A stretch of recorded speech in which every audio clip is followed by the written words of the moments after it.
Tonight's guests, Marie Dumont and Ray Harwood. Looking back on the life that you're leaving, let it rest in a hole in the ground.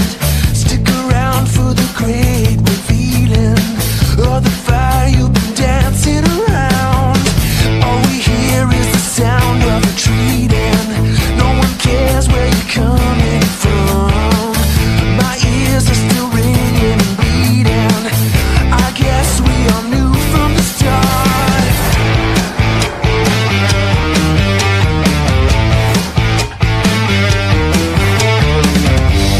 These are the days my heart goes numb.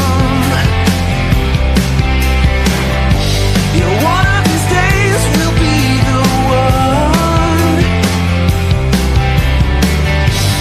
Looking for answers. What a disaster.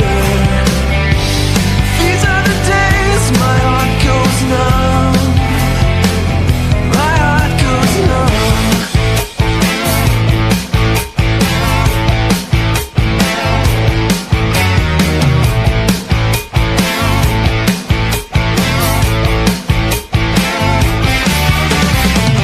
Breathing the fumes of the ashes. The spirits light up the night. Looking down the ash. We're live from the Untold Radio Network. It's Untold Radio AM with MonsterQuest producer, host Doug Hajicek, and co-host Jeff Perella Jr. Untold Radio AM is going live right now.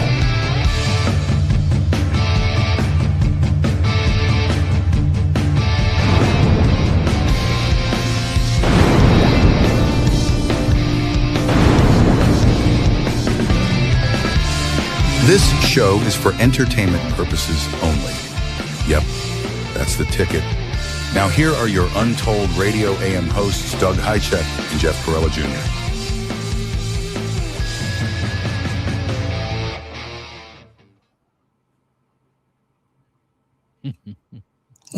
Hello, Roger. Howdy, how y'all doing? Good. Hey, by the way, you do not look like Jeff at all. I can't sound like him either. Yeah, not even a But little bit. I'll try. Anyhow, hello, Untoldians, and welcome to the home of unverified crap. Oh, he's testing me, y'all. He's No. testing me. I'm not testing you. Yes, he is. Look at there. Good job. All right. Good job. Good job. He said I had 4.8 seconds to get that up after he said that. So tonight we have a little bit of a different show because Jeff is on vacation. He'll be back next Sunday. So Roger was kind enough to co-host tonight with me. And then we've got another guest co-host tonight, David Domionique. But our guests are none other than Marie Dumont and Ray Harwood. So you want me to bring? Who do you want me to bring? No, on I first? don't want you. You don't. I don't. Roger. Okay. This Roger is gonna be said, fun. Roger said he was nervous. And I'm like, why are you nervous? You do this on Squatch and Holler every week. And he just said he was. I don't know. This is big time. Oh gosh. No, you're bigger time. But anyhow, so Ray has a BA in archaeology, and Marie is a very well-known skunk ape researcher down in Florida. And so we're going to kind of combine the two and go all sorts of crazy directions. Sounds good. The topic. We might even get into some, God knows what we're going to get into. Especially when you bring David into the mix, you know, who knows? I have no, I'll we'll try to keep us on track. We might be talking about the origins of the universe by the end of the night. But anyhow, get ready for a chilling ride tonight. It definitely will be strange. A little learning on the way. Me and Roger are going to learn right along with you. Right, Roger? Yes, sir. I'll try. It'll be a good conversation. But you know, you don't want to dim your lights. Grab that comfy chair. Kick the dog off your chair. Does your dog steal your chair? I have the door shut because you know how Trigger is. Anytime he hears your voice, he's like, he comes right to the room. Yeah, So I had know. to shut the door. No, I'm not talking here, but at home, and just during normal course. Oh yeah, as soon living, as you get up, yeah, it's your like, dog steals your chair. Yeah, yeah. absolutely. So what you're going to want to do tonight is steal your dog's chair. Get comfy, get a cup of coffee, dim the lights, and we'll get going here. So let's bring on David first. All right. Hey, Mr. David. David. Well, we can't hear you, David. You got to turn your mic on, or There we are. There we are. Yeah. Man, you have crazy lights on. You might want to dim your lights a little bit. Holy moly! You look like. So just give David some privacy there, Roger. Right.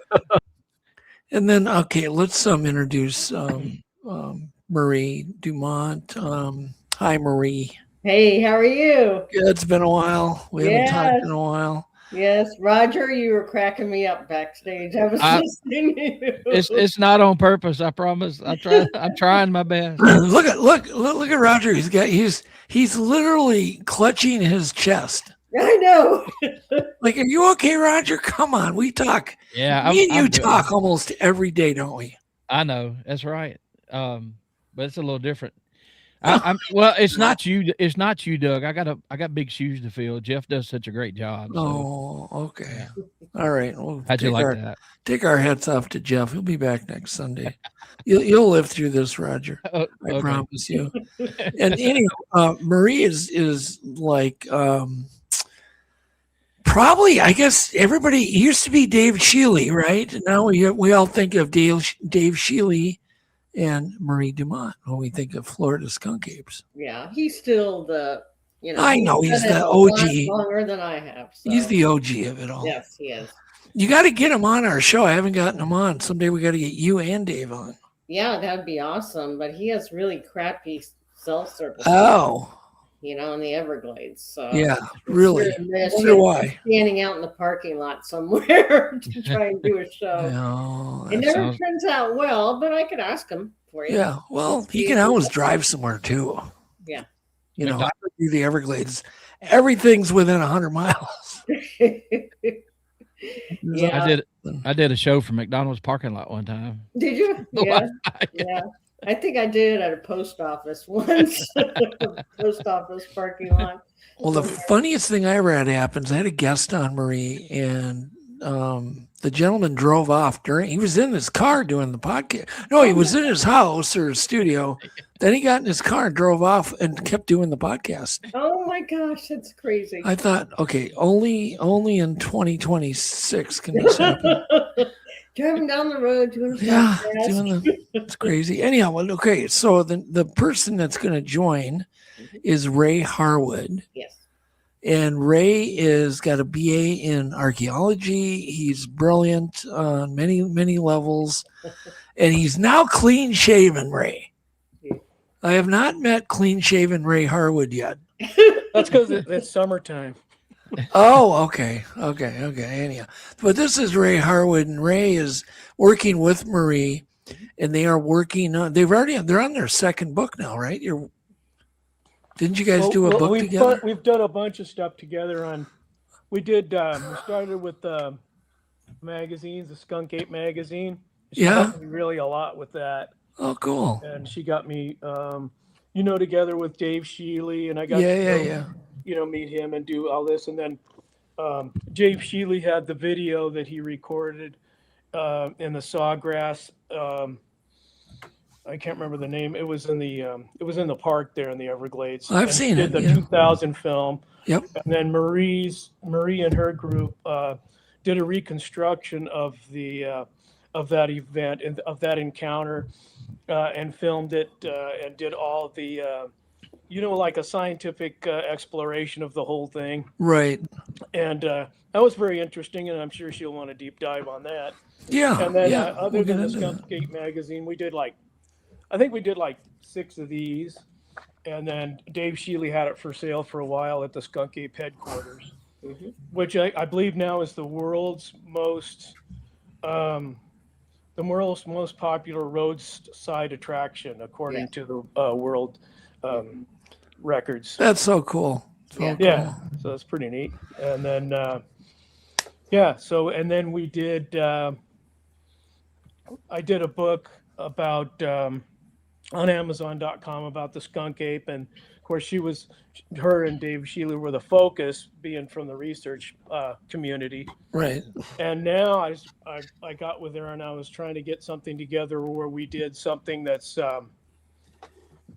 her background was in paranormal studies for, I think, 30 years or so. And then she heard vocalizations in the Everglades and whatnot, and that got her interested in Sasquatch. And now she's like huge in the community. And so I thought it would be interesting to do a book called like Strange Encounters type of scenario, Right. and have all her encounters from all her paranormal research blending into her Sasquatch research, and have like her take on all these encounters and what we could do backgrounds and investigate it and and do all those types of things. So I thought that'd be really interesting, and then maybe try to get that into some kind of documentary.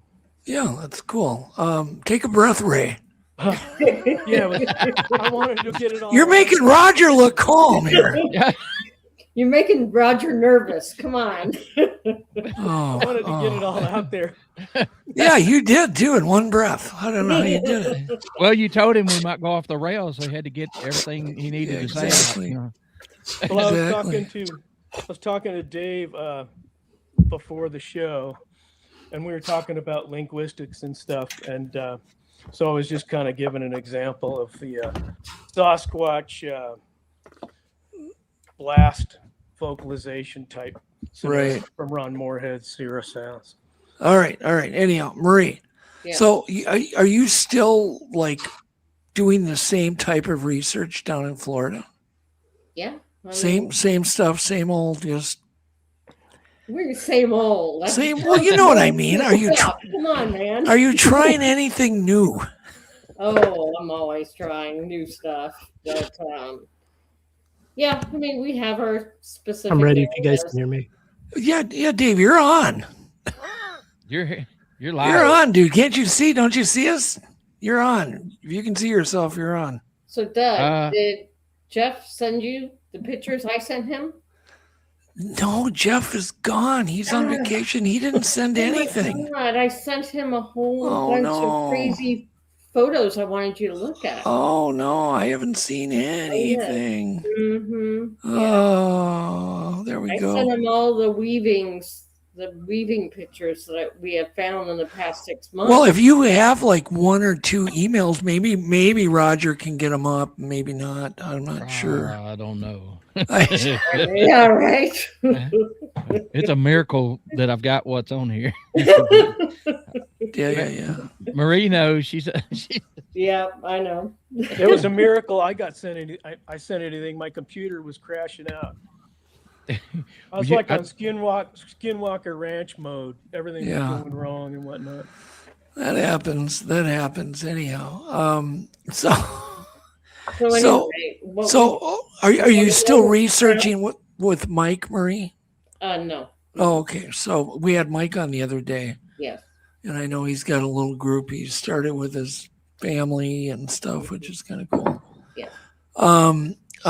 So who are you researching with? Just kind of give us an update of anything that's going on and that you're finding. So I have a small team now. I have team member Bob, I have Ruby Joe Brew, I have Darren Williams, and I have a new member, Darlene Bent. Okay. So I go out every weekend. Today I was in the green swamp, with the mosquitoes and everything. So, I'm out in the woods every single weekend, just about. Yeah. And I have been for almost 7 years. So it's really interesting. But we found some really weird stuff about 6 months ago. And I really wanted you to see those. Well, you know what? Over 3/4 of our audience is only audio only, believe it or not, on all these other platforms. So if you can just tell us about, stuff you've found and kind of somewhat describe it, it'll work. We have this one spot that we discovered, And it first started out where team member Bob, it was a place that we were always kind of like, every time I see it, it's like, I want to go in there. I've been really wanting to go. And so team member Bob wanted to hang up an orange in the tree, right? So I have never had good luck with citrus, gifting with citrus here in Florida. And so he wanted to stick an orange up in the tree. I'm like, okay. So he took paracord, he wrapped it like 10 times, double knotted the thing. He used his hiking stick to put it up on a branch, probably at least 8 feet high, right? Okay. So it's hanging down. So he just wanted to see what would happen. And so we went back a couple weeks later. The orange with the paracord was taken off the branch, untied, and then the paracord was coiled up like a garden hose. Wow. On the ground. And it's like, okay. That's a little odd. That's really odd because this thing is up like 8 feet. Yeah. It took a hiking stick for him to stick it up there. So it's really odd that something took it down, untied it, and coiled it up on the ground like a garden hose. Yeah, that's obviously wasn't a group of raccoons. No, not at all. Not a bear. Don't you hate that? Okay, but here's the problem we're all facing. We all experience things that basically couldn't be anything else. Rock throw. Correct. What you're just describing, gifting. Yes. But yet we haven't seen it do it. So the scientists go, well, that's, it's BS. It's doesn't even that evidence doesn't even exist. Yeah. But until I have 5 other things to tell you. Yeah, and until you've experienced even one. Yes. How do you, it's just crazy. So keep going. That first one was crazy. Crazy thing number 1. Crazy thing number 2 was Bob experienced mind speak. 2 things were said to him when he was out in this area. One was, he always carries a knife on him. He's one of these weapons kind of guys, So something told him, and he's never experienced this before, and he didn't tell me about it until a lot later on because he was like, am I going crazy? So something said to him, why do you carry a knife? And so he was like, what was that? And then he answered in his head, to protect myself. And then like 30 seconds later, it said, put the knife in your pocket. Okay. So he did that. Nothing else happened but that. Did he describe this as like audio that he kind of heard inside his head? Yes. As if it's like when you have headphones on. Yes. Mm-hmm. Yeah, he said he just heard this voice saying that. And it's like, like I said, he's all about weapons, so he's never going to question himself why he's carrying a knife, right? Yeah, exactly. That's what he does. So then we found a hare.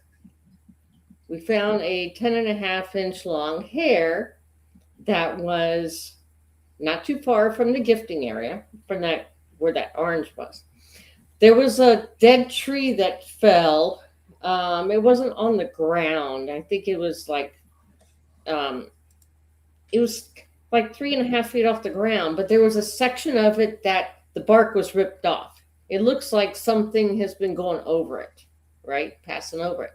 So Bob decided to take a look at this bare spot. He found this hair that was underneath the bark and on the edge of the bark. He pulls this thing out like, whoa, it's 10.5 inches long. That's long. Yes. How high up was it? 3.5 feet.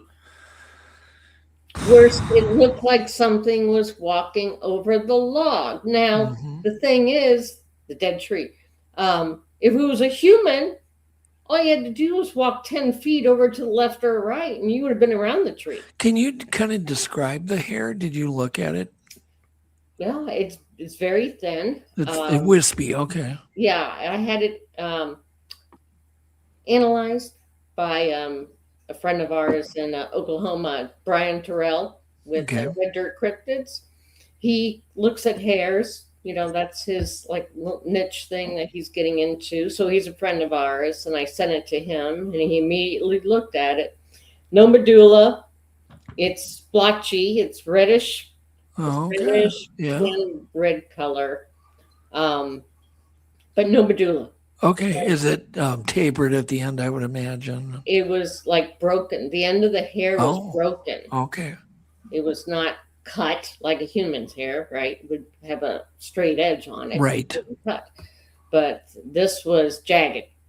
It was just all jagged. And well, let me put this out to everybody here that's in our group. What other animal that lives in the wild or domestic would have a hair like that? correct. Yeah, not here in Florida. You know. Yeah. Well, we know this. We know it's not. We know it's not alligator hair. It's not alligator hair. It's not python hair. It's not. But it could very well be Bigfoot skunk ape hair, right? Yeah, like around the lower region. Like if you're stepping over 3.5 foot tall dead tree, we couldn't step over it. Well, just the length, Marie, is kind of important. And now Ray here owns horses. Ray, could that possibly be part of a horse tail or mane at 10.5 inches if it's wispy and thin? Well, horse hair is pretty grainy, but does get pretty long, you know, on the mane and on the tail. Yeah. But I wouldn't describe it as wispy. It's pretty thick. stout. Yeah, because when I go horseback riding, I'm often instructed don't use the rein, just gently grab their hair on the back of their neck to steer them and so on. Correct? Right. Is that how you ride? At this age, I'll do whatever it takes. Oh, well, anyhow, but I as I remember, it's quite thick, the hair, right, it is. Even on the mane. It's pretty robust. It's robust, yeah. Yes. And Marie is describing a very wispy. Very thin. Thinner diameter. Yep. That sounds like Bigfoot hair. Yeah. And it sounds like the lower part of the leg has long hair and part of the arm. Correct. The under or the forearm.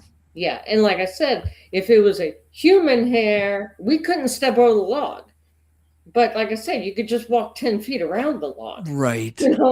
So would a human try to do that and then have their hair on the tree? No, it doesn't make any sense. No, David would. David, you would, right? Dave's muted. He don't. Oh. I didn't do it. Dave, you're muted. You got to hit the mute button.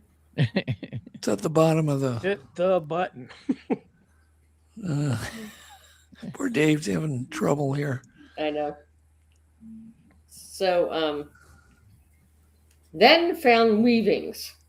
Oh, wow. Okay. There. So found at least 13 weavings in trees where it was either made with long grass that was pulled out of the ground and hung up in the tree about 5.5, 6 feet high, or ferns that were broken off the ground and stuck up in trees.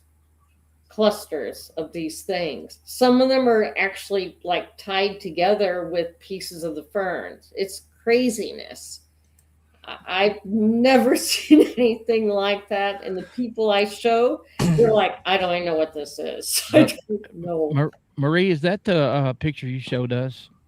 The Could tied? have been one of them. Yes. And the Doug, tied up one. Yeah, Doug, what it reminded me of back in the 70s, my uncle, he grew tobacco, and before they come out with a new style, when we would take the tobacco leaves off and you would tie them in a bundle. And it's an old style. I haven't seen that since then. But you have to have thumbs to do that. So Yes. It was odd. I wish I could show you the picture. I did send you the pictures, Yeah. and it's incredible because it's definitely tied. Mhm. Something tied it to Yeah. these trees. Did you examine that, Ray? I haven't seen that, but I do recall in the 70s a Bigfoot encounter that they reported.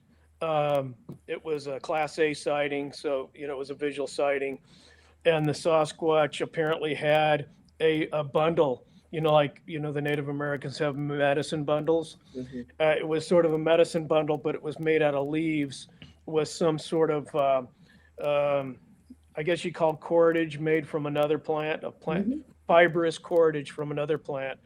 And that was an encounter I remember someone telling me about in the 70s.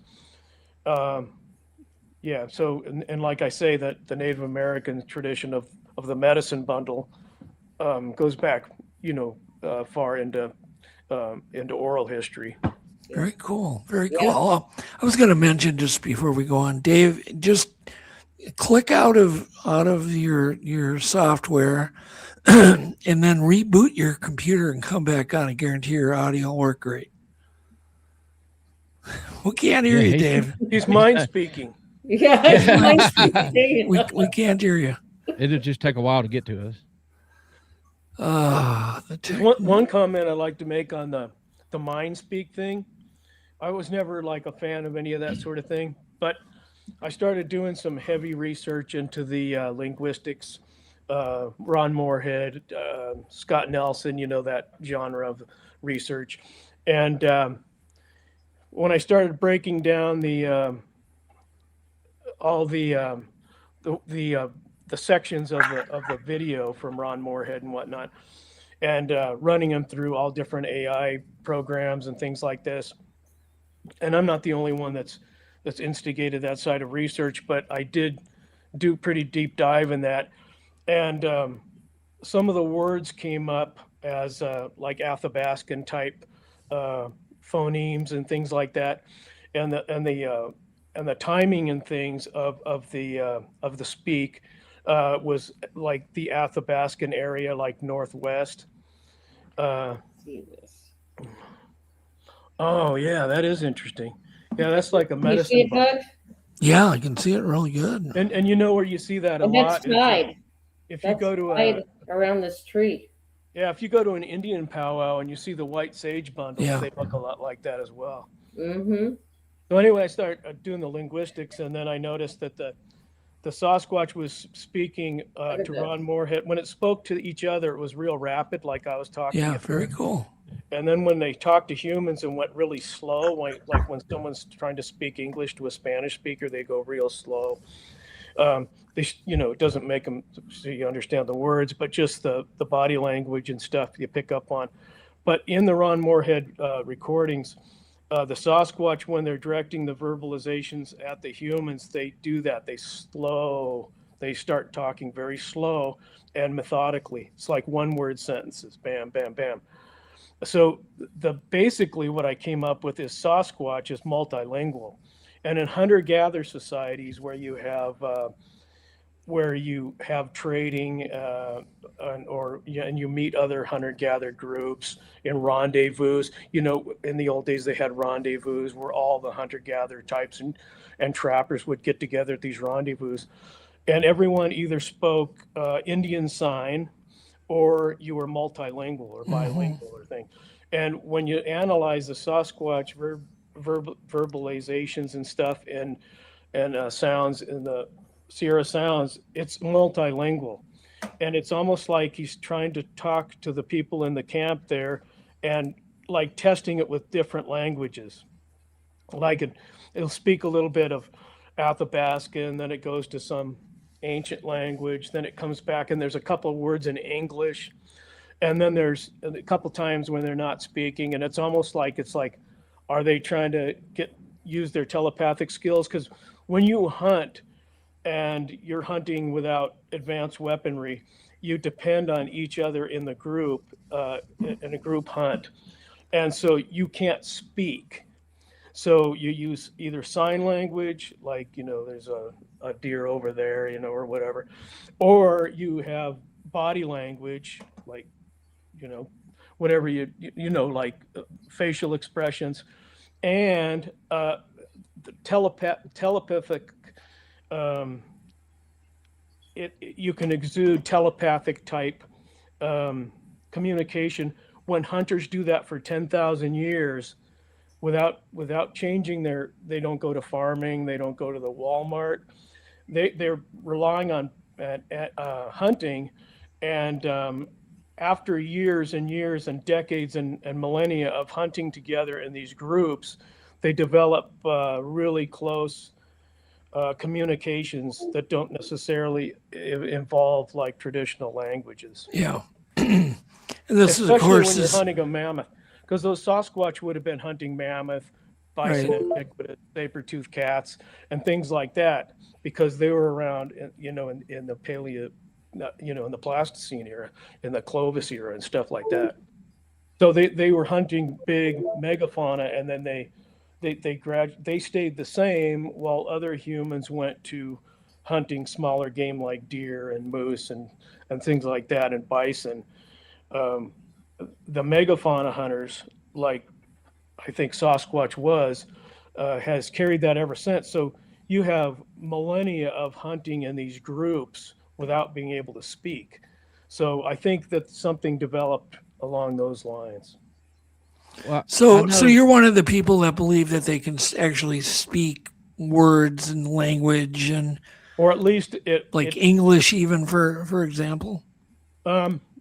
I'm not sure how quite deep it goes, because I've never studied telepathy, but I have studied hunter-gatherer societies a lot. And I notice, if you go watch old videos, anthropological, ethnographic videos of the Bushmen, like in Africa, they do some clicks here and there, tongue clicks and whatnot. But usually when they're hunting, especially like an elephant or something like that, there's no verbal communication, but they still communicate. A lot of that is body language, sign language, but I think there's an element of mind communication. But I don't know. Yeah, the yeah, depth of course. It's all unverified crap. Right. Marie, have you Right, ever I don't want to heard get you kicked anything off. that sounded like language ever? Oh, have I? Yeah. Yes. I've heard hey. I've heard that word being said at least 3 times out in the swamps, which is really weird. I've had someone else also hear it down around Mayaka, which is, Where the photo was taken. yeah. And That was 2000. so somebody heard hay there. I've heard hay 3 times in the green swamp. Also heard in the Everglades, I heard the gibberish, and it wasn't barred owls. It was off in the distance on a trail that I was on, and it sounded like there were just 2 people talking. It was way off in the Yeah. distance. So. Yeah. But it sounded like Mandarin, right? What they say. So, Samurai chatter. say, Ray, is that you that's got your notifications on? It keeps dinging and dinging and dinging. Can you I don't turn know. off notifications? I don't know. Somebody's getting a lot of messages. I don't think it's me. I don't think it's Oh. me. I don't have anybody. Is I it know. you, Roger? No, it's not me. I know it's not you. I've never heard anything other than one was mad one time and pacing in a circle, a little mumbling. But my son freaked out. We've had several things happen to us at this one piece of property, and he was about to take a doe, and something started beating the ground or a chest, and he could feel it. He was laying on the ground, and he said a thought came into his head. All of a sudden, said, "I'm here. Don't shoot." And that scared him worse than anything we'd experienced, because he's like, it wasn't me, but Right. Mhm. Yeah. Same thing. Yeah. Yeah. So I that mean, was auditory or he said it was in his head, and that scared him because he's So not like me. I have an open mind to a lot of things and try to test it or whatever or learn about it.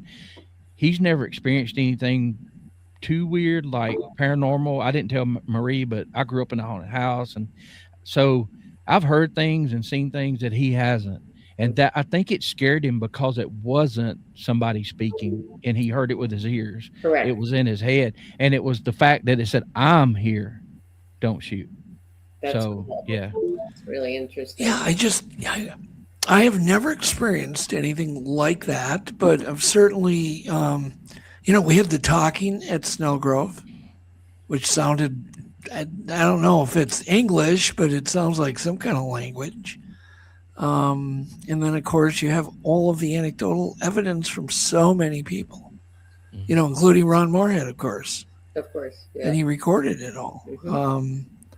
It's so strange. And then the Mind Speak people will say, well, it spoke perfect English. Yeah.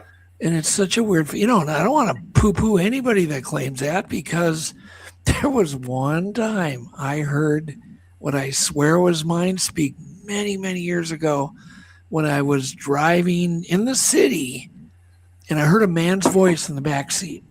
What I thought it had to be in the back seat because it wasn't in the front seat, but it sounded like it went right into my head. And I was thinking to myself about how well my TV career was working out.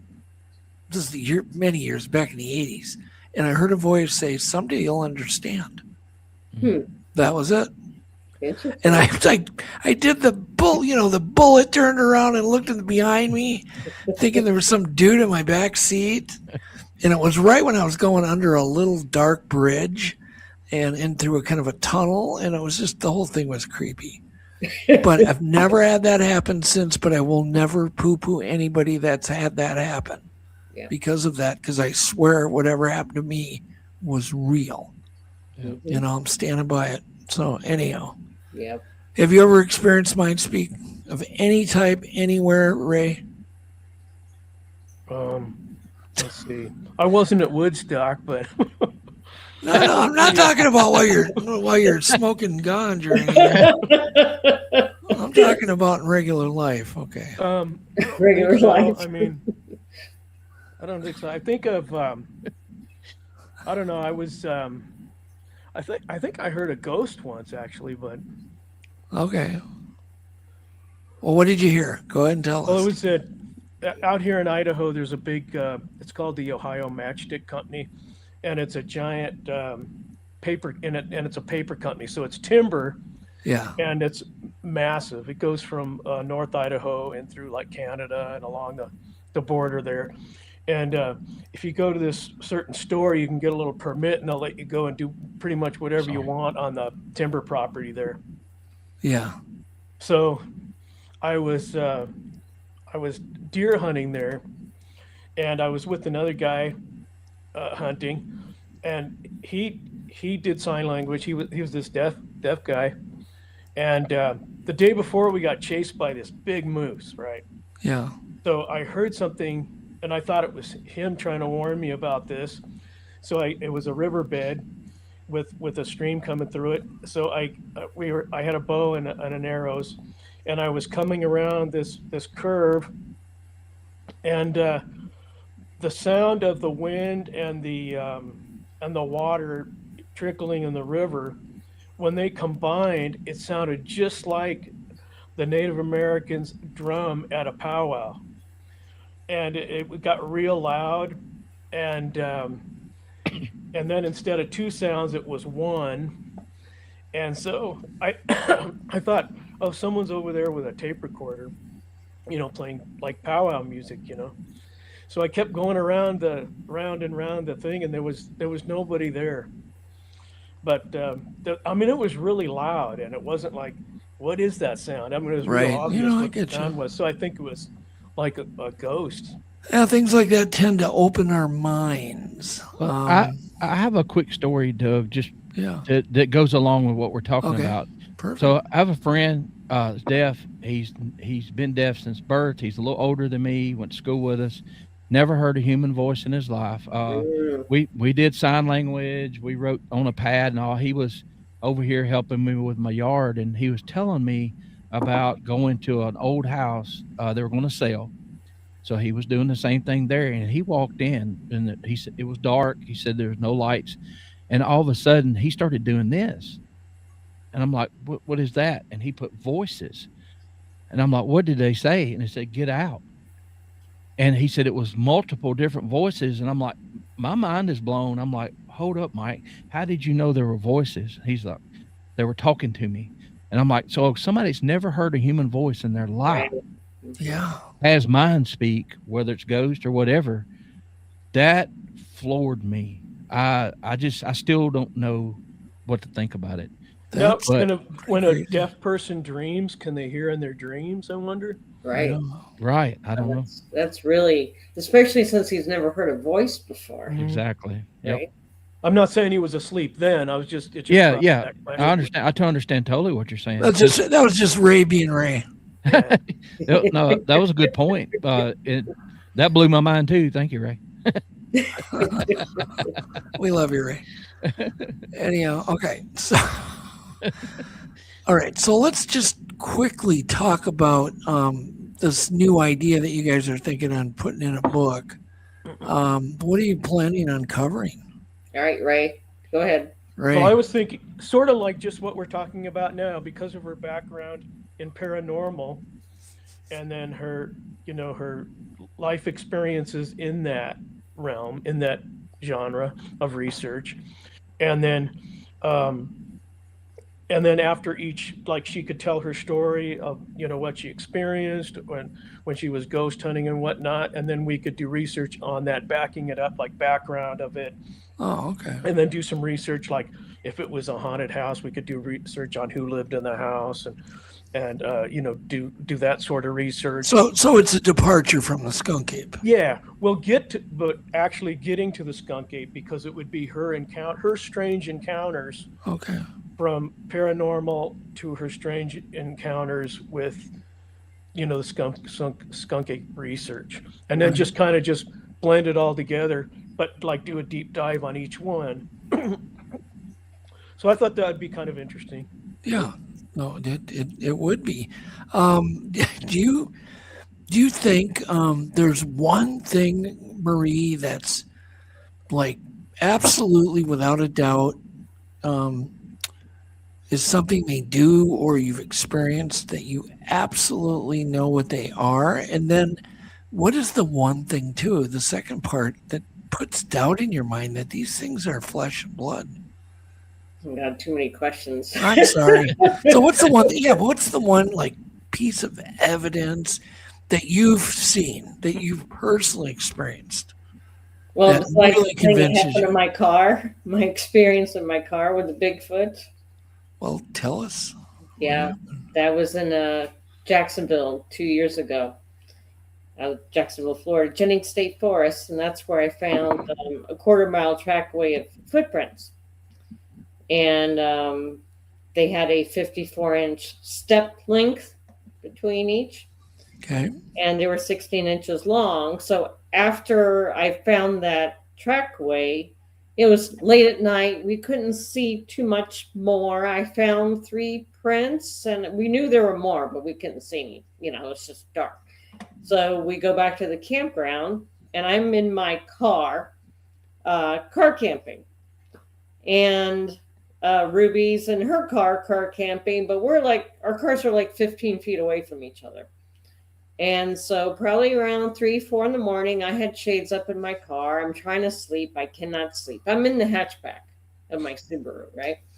So I'm trying to sleep, can't do it. And all of a sudden I start hearing boom, boom, boom alongside my car, walking back and forth, like 6 times alongside the driver's side of the car. And I'm like, well, what is that? I already knew what it was, but I'm trying to debunk. That's what I do. Yeah, I'm exactly. a field researcher. I'm always trying to debunk. Could it possibly be Ruby? Okay, well, I didn't hear her get out of the car. She would not be walking that loud, and she would not be walking that close to my car. So I'm thinking all this stuff, and I'm just listening to this thing walking alongside my car. My car was unlocked. It could have opened the door if it wanted to. And at the very end, it pushed the hatchback where I was at. And I was like, whoa, holy crap. Interesting thing is, I did not hear it walk away. It made a lot of noise, making sure, I don't know, like making sure I knew it was there. I don't know. But it was just boom, boom, boom, back and forth. But I did not hear it walk away. And so That's extremely scary. yeah. Didn't Bill Hewitt, that was in your group, find fingerprints on his vehicle Yes. one time? And Yes. That was down in Lake Okeechobee, South Florida, where the skunk apes are. He's had multiple experiences with skunk ape there. We found fingerprints on Bob's windows of his van in Ocala National Forest.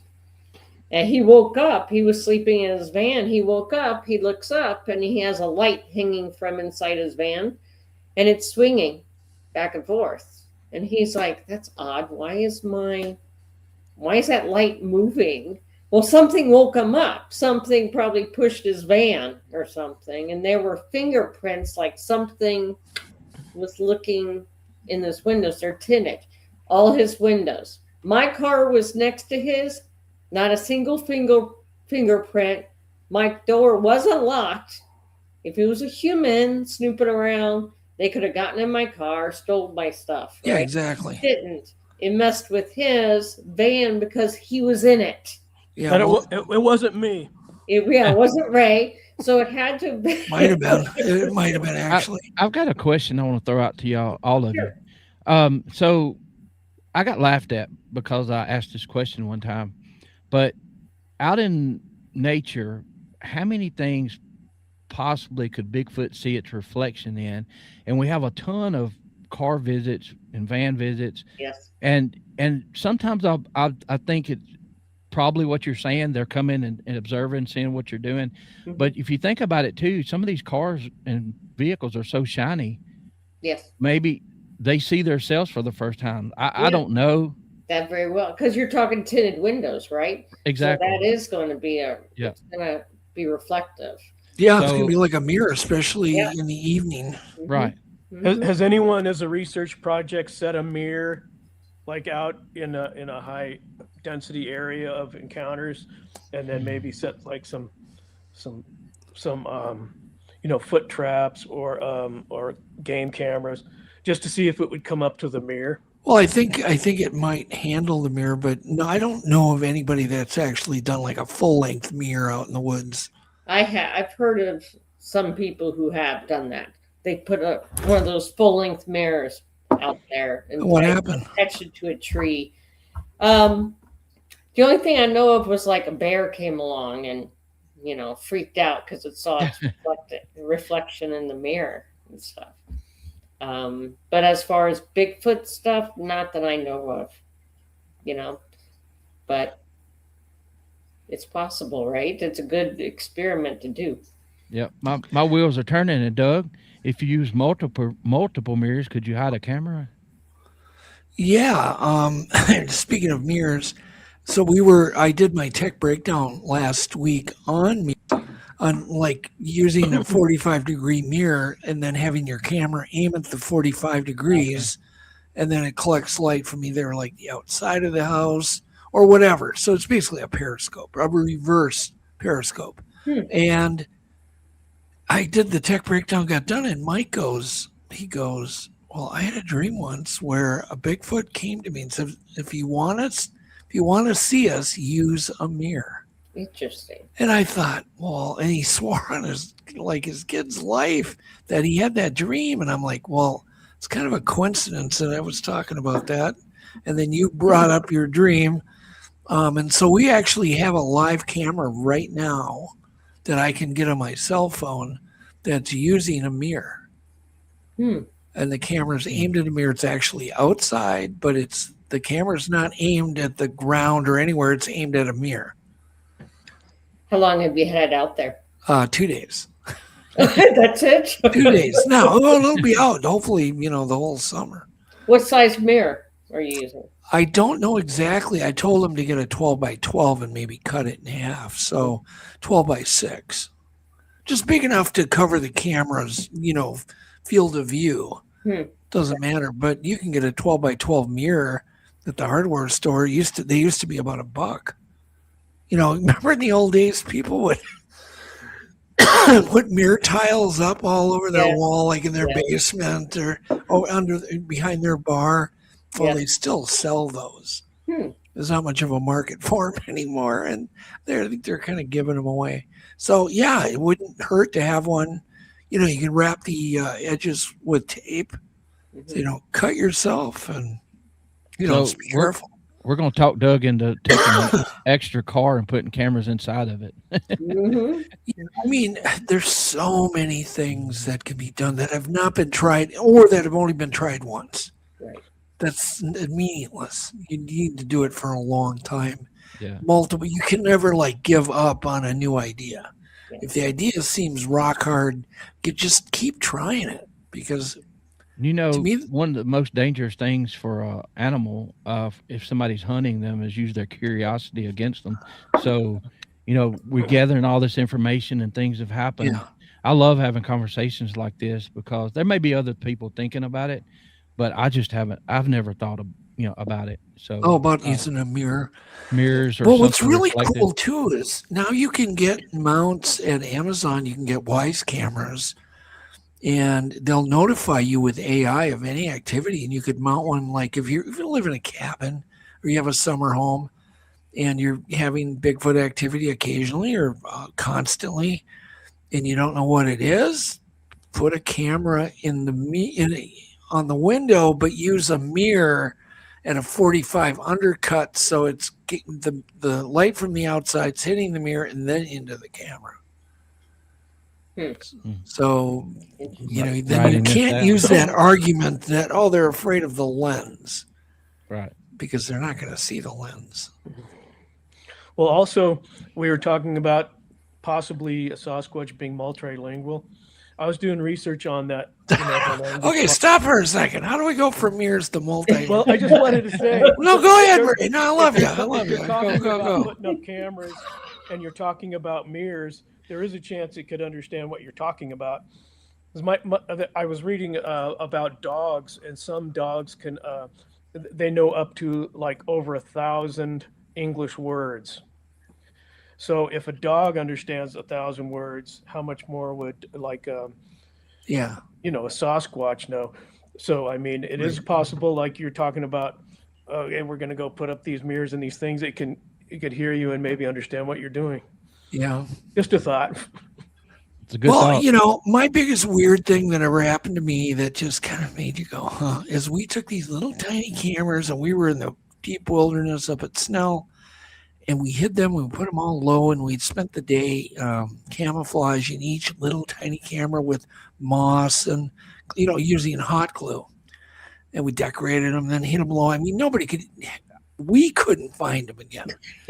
And so then the middle of it's getting towards their witching hour, something goes and throws a rock at one. I was just looking at the footage again yesterday. Throws a rock and the camera vibrates, and it throws a rock at another one and another one and another one. And it literally was saying, F you. I know where all of those cameras are. You're not fooling us. And then it spoke into one of the cameras, and it had to be really close. And it was loud and it was clear. We all heard it live. And it said you've heard it, haven't you, Marie? I'm not sure. Ray, have you heard this? I have it right here. I can play it. And it's short. It's not long, but it's definitely words. Hold on here. I'll grab it and I'll play it. Roger, you've heard it. I don't know if I have. Oh, cut it out. Oh, yes, I have. I forgot. Me too. Okay, how old are you, Roger? Yeah, I forgot I was supposed to agree with everything. Yeah. Okay, here we go. Rule number 1. Here we go. Agree with Doug. That's right. Let me put my volume up. All right. Quit laughing now, you folks. All right, so So I'm just, playing it, and then. So what the hell? Sounds like he wants chocolate. Well, yeah, and everybody has a new thing. Some people say it sounds like Yvette hears it and she thinks it's saying, "I want to sauce with you," and then I hear it. And I want to talk with you. Yeah. And then other people hear it, and they hear, like Ray said, it's about chocolate. I think Flat Rockland put it in my mind first, and then what? I saw him fishing. I saw him fishing. Oh God. Really? Are you serious? So no, that isn't. Okay, let me do it one more time. I saw something. I saw something. I saw. Yeah, that's what. And I don't hear that at all. I'm still on the chocolate thing. So you get this audio pareidolia, and it's confusing. I'm sure you've all seen the experiment where it's green needle, and then that other saying. And whatever you're reading is what you hear, and it's kind of a screw up. But anyhow, you can imagine us all turning white in that cabin. We're all sitting there listening to this stuff live, and then we hear that, and it's like, whoa. So you didn't hear you're just. We're live. Live. We were monitoring. We were monitoring all the cameras live because we brought up Starlink. Mm-hmm. Morgan Freeman. Well, you guys might know more about this. What? I know you do about the ghost boxes. Yeah, we tested. We had one of those. Yeah. They had one. It didn't do anything. The ghost box. Yeah, I've had some EVPs out there. I don't think it's an EVP because of the rocks that were just thrown at the cameras. Yeah. Oh, that's true. Yeah, you guys are forgetting about that. But I've heard my name out in the swamp before.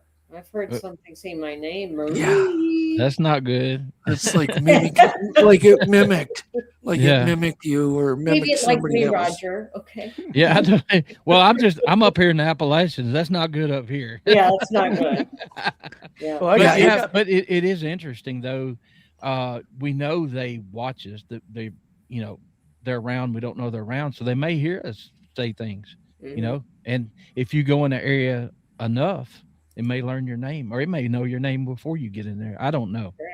I got pelted, but those type of mushrooms that grow kind of like it looks like a little shelf that grows on the side of the tree. Yeah, like turkey tail. Or Yeah. I got pelted by one of those once. I mean, really, really heavy duty. Hit me right in the neck. Wow. Yeah, I was going down the side of a mountain, horizontally on a trail, and just out of nowhere, bam! And it was a big, heavy one. You think they look like styrofoam, but they're pretty heavy. Mm-hmm. And I got pelted right here. So I tried to figure out where it came from because I was the only one in this valley. But it is a valley that I've heard tree knocks when I first entered it before. Right. But it hurt. So I ran back up. Well, didn't really run, but I moseyed back up this hill, and I didn't find any any evidence of anything, but it definitely was heaved. I mean, it came in on an angle. It wasn't down. Right. Well, on that same trip, all of the guys except me and Joe, because we had to leave one day early. We had to fly out early. They got pelted with pine cones. And they were coming from, quite a distance horizontally. Right. So they were being thrown. These things are weird. And then that same trip, oh my God, it was so weird. We went and the pilot goes, "Would you mind if we flew 100 miles east and picked up another two guys that want to leave early?" The pilot goes, "Would you mind if we flew 100 miles?" David, you got to take David off. Roger, take David off. Yeah, he's got a lot of tech issues. David, you got to work out your tech issues. So that was the trip that Bud was there. Maybe it said I saw Bud fishing. Yeah, it could be. But anyhow, so listen to the story. Well, did Bud have any chocolate when he was fishing? Oh my God. I'm sure Bud had The chocolate. show has gone south. Okay. All right. So the pilot picked me and Joe up a day early and then said, "Would you mind if we fly 100 miles out of the way? We got to go pick up two guys that want to come out early." So we went and picked them up. on the float plane, landed the float plane. They climbed in, and the first thing one of the guys said to me, he just walks in and he goes, "What in the heck slams into the side of a cabin every night?" And I go, "Sit down, I'll tell you." How much time you got? Because we had just experienced that 100 and some miles away Mm-hmm. at Snell. And so that's, it's not that uncommon. All these things are, people think they're really uncommon. They're not. Right. And do you find, I don't know how much actual research you do, Ray, but Marie, when you go different spots, do you often have activity? And do you ever wonder, why did I have activity here? And then I went 20 miles over here and I had activity again. Did you ever ask yourself why? No. I don't always have activity. No. Okay, good. I mean, I don't have Bigfoot on the brain, right? So, but I'll go to places that I'm attracted to. For some reason, I Right. have a pull towards it. And Yeah. I'll go out there and I'll find out why. I'll usually find some cool structures or something. And it's like, okay, that's why I was feeling the need for that. But I don't always find, stuff. There's not always activity. It's difficult here in Florida. It's hot. It's hot and buggy. So you don't want to be out that long. But it's just very difficult. So no, I don't always have activity when we go out. Right. We filmed a few years ago, like you said, some pine cones being thrown horizontally. This was a stick. At first we thought it was a bone. We didn't even know something got thrown at us until we saw the footage. And you see something flying right across the screen, looked like a bone or a stick. And so I went back a week later trying to find what it was. And I found this little stick, and it's perfect. It makes the exact same noise because it actually flew across the camera. It hit a backpack and fell on the ground, so you could hear it thunk, thunk. And I experimented with the little stick I found. I did the exact same thing, and it made the exact same noise. So I know that's what it was. But it's only 4 inches? How close do you have to be to throw a 4-inch stick at something? Yeah. A light, yeah. It's a little weird. It's light. Right? And we had night vision, we had thermals. Nothing was picked up. Nothing. Yeah. But The only thing I'd say on that is if you see, you've seen martial artists throw ninja stars and something like that. So there's different. If you've been hunting for generations of a species, thousands of generations, you come up with different methodologies of putting out projectiles and whatnot. Just, I've seen people.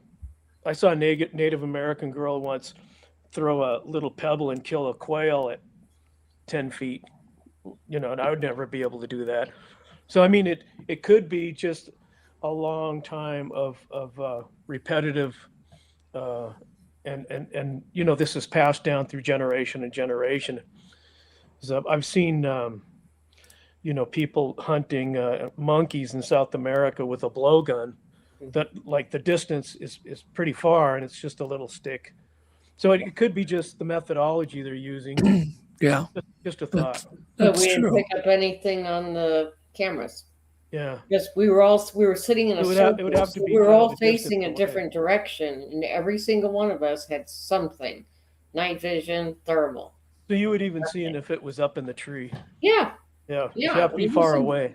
That dense? No, it had to be pretty close. But yet, it flew across the camera. So I'm pretty sure we can all agree weird things happen when you're doing Bigfoot research. yes, Just don't know why. Mm-hmm. I can't tell you why. I'm not going to come to any conclusion, but I do know it does. Yes. Weird things do happen. Yes. We were at the cabin, and I think it was last time that I was there with Chris Reinhardt and Bud Hoffines and Adam Colt and Joe. They saw literally behind me. I had my back to the window, and they're like, their jaws drop and they go, "You don't even want to know what just happened." It's behind your back, and I'm like, "No, what happened?" They go, "There were 2 red orbs that flew right by the window." Oh, nice. And there's no red lights up in the deep forest. You know what I mean? So, God, that seems to be a common color in the weirdness that we've seen. Yeah, is the red one or the red ones. Mm-hmm.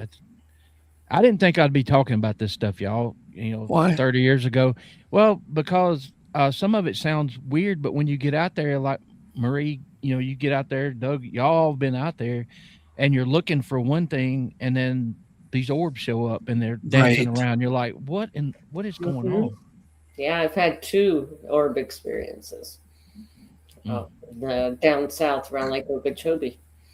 Mm-hmm. Two So days. are they always around bodies of water?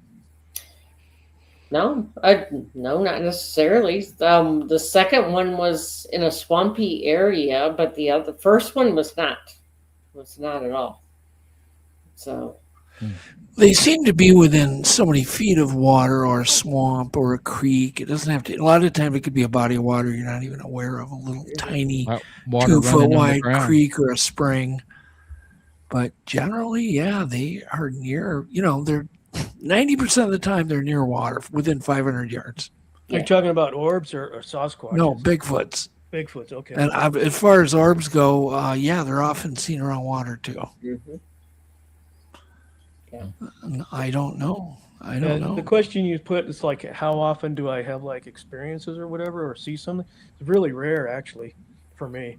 Yeah. So I think the population densities to my west in Washington State, they have a pretty good dense population, I think, up along the coast. So anyway, but where I'm at in North Idaho and into Montana is where I usually am. I think it's more sparse. Mm-hmm. But you still see stuff usually in the same type of areas. Yeah, it seems to be a geographic problem. Yeah, usually around water, like you said, or around some kind of food, like in huckleberry season when the huckleberries get ripe. If you go to the huckleberry, the berry patches, you'll see prints sometimes. And then there's one fellow out in Montana that has a huckleberry store. So he employs the Flathead Indians and the Blackfoot Indian tribal people to pick the huckleberries, because it's not a domesticated plant. They'll pick the berries and then bring them to him, and then he makes jelly and sells them in his store. Very cool. So he gives them extra money if they can get photographs of Sasquatch, because they're picking it at the height of the season, and they're there all day, every day, and and then they a lot of times camp out. And he has a really good collection of photographs that these pickers have taken for him. Okay. So in other words, yeah, when I go to areas where you'd expect to see them, I see. Well, that's definitely unverified. Yeah. Uh-oh. So Here we go. Yep, unverified crap. unverified berries. Great. Unverified cuckleberries. Can you guys hear me now? Yes. Yeah, there we Hey, go. yeah. You can hear me? Tech issues. All Oh right. my gosh, this is great. Bye. Show's I lost- over. Hi everyone. I lost 2 USB hubs. I had to reconfigure them and reboot twice. It's like the episode where Doug had his microphone die. It's crazy. No. My But- microphone actually exploded. Oh. I've never had that one happen, and I got zapped, Wow. and then it exploded. Wow. Which makes no sense because they're 5 volts, 5.4 volts. It doesn't make any sense. I don't know. And yeah, it is a little weird sometimes. That's weird. That shouldn't have happened. But we're that's happy to crazy. have you. But the last time you came on, Yeah, David, thanks. you had this huge echo. Like it was delayed by like a minute. It was not only an echo, but it was a minute delayed echo. It was horrible. Oh my That's God. crazy. I can't explain it, but So yeah, Roger, I if had- he has any more technical problems, give him the damn hook. there we go. What if I it's deserved it me? at that point. Well, then give yourself the hook. All right. Just hook him. He only gets one last chance. This is it. Anyhow, David, you haven't missed much, except a lot of weird stories. Yeah, I've been listening. We were talking about orbs. We've been talking about Bigfoot's talking, whether they have language, mind speak. We've covered geographic locations of swamp apes, and so my one question to you, Marie, of all the places in the world, Florida is kind of the opposite of the Pacific Northwest. Yes. It's like the opposite. Yes. It's hot and humid. It's warm all year. Miserable. Well, yeah, it can be described that way, and especially in the summer. Yeah. So why do you think they're there even? Why wouldn't they migrate into Ohio or Tennessee or somewhere more mild? I have What are your thoughts? I have really no idea about that. But back when Florida back in the day was wild, with thick vegetation. There weren't that many people here. It's swamp, lots of water, right?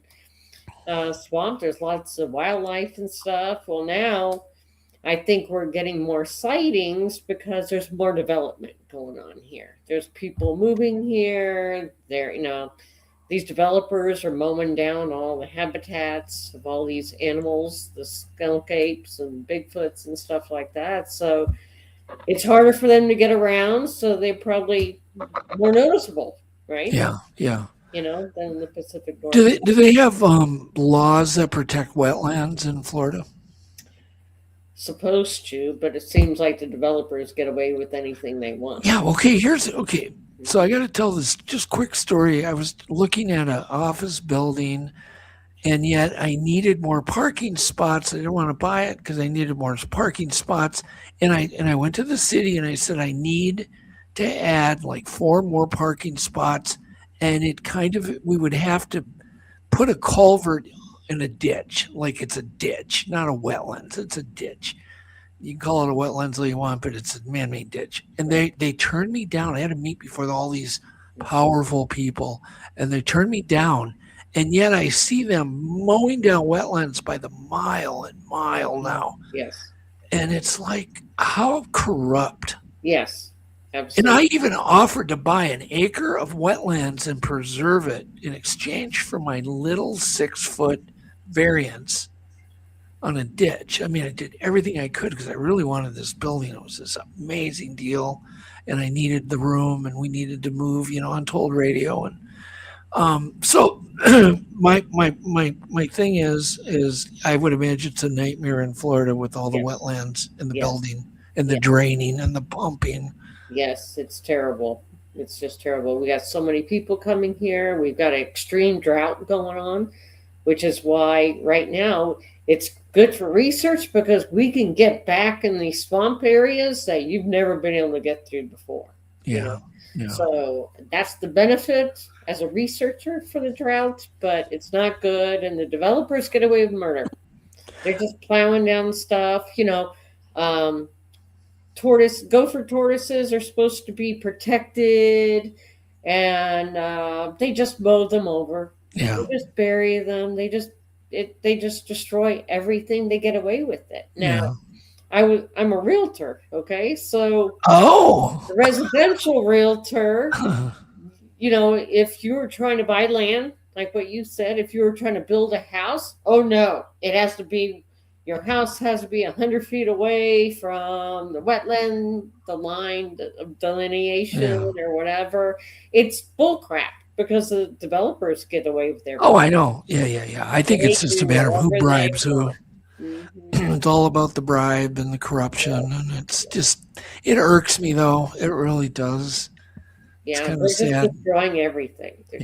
So, David, you just got back from Florida. I did.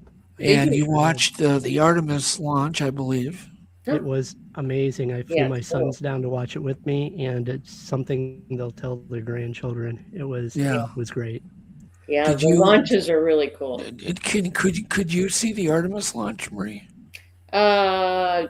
Yeah, I think that's the one that was like a month ago, Yeah. right, David? Yep. I think it was Yeah, like a yep, month it's ago. Yeah, I could see it from my house. I'm in Tampa on the West Coast. I could see it. Okay. You could see it going up because it was. I think it was a nighttime, like 7 o'clock, 6 o'clock launch or something. Yeah, it was What's 6 p.m. and we were on the A1A, I think it's called. And Oh, yeah, we had a great view. Great view. It was really amazing. Great view. No, it's something to see. That's for sure. Yeah. Okay. So the west coast of Florida is very, very a lot of limestone, beautiful, clean water that come up out of all the like the Weeki-Wachee River, the Yes. Hermosa. Yes. There's the Crystal River. I can name more Yes. of them. Yes. But people have never seen it. Mhm. They're just shocked because when I say crystal clear, it's crystal clear. Yeah. And it's It's so different cold. than the It's rivers in the cool, Midwest. So, of course, the Bigfoots and skunk apes, they need to cool off, Yeah. So they're probably sitting in those springs. They're sitting in the swamps. They're sitting in creeks and stuff like that to keep cool. They're probably covering themselves in mud to keep the mosquitoes, bugs off of them, probably. So, But my question to you, have you ever done research near one of those spring-fed rivers? God, been all over the place. Probably I have not.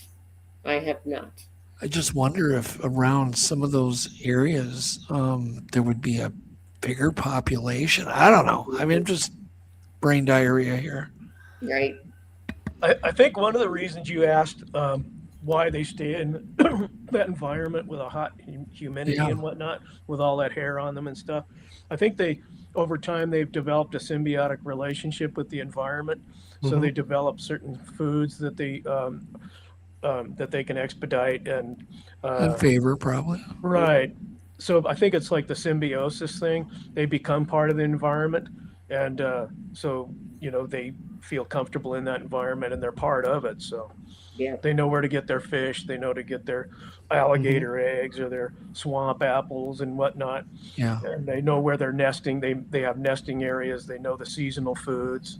Yes. So And I they'll think they migrate stay- to those areas, uh, Mhm. That's a great point. Saw palmetto berries seems to be a favorite food of bears and stuff like that, but also skunk apes. They've been seen in areas where there's saw palmetto. I didn't even know there was such a thing, Marie. Yes. What the There's- heck? Yeah. You know what that's used for, right? No. Saw palmetto berries for prostate. Oh, really? Yeah. Oh, I've seen, I've heard about, saw palmetto, but that's what you're using is the berries. Yeah, then they grow them right Roger, can you buy me a bottle of that? No. Yeah, it's probably- yep, on Amazon. I'll have it delivered. I'm joking. Oh God, thank So- God. Maria, I have a question for you. Yes. I'm really wondering, Central Florida. Tell me about the caves and how you think they tie in with skunk ape and the sightings. Not only the sightings, but like habitat.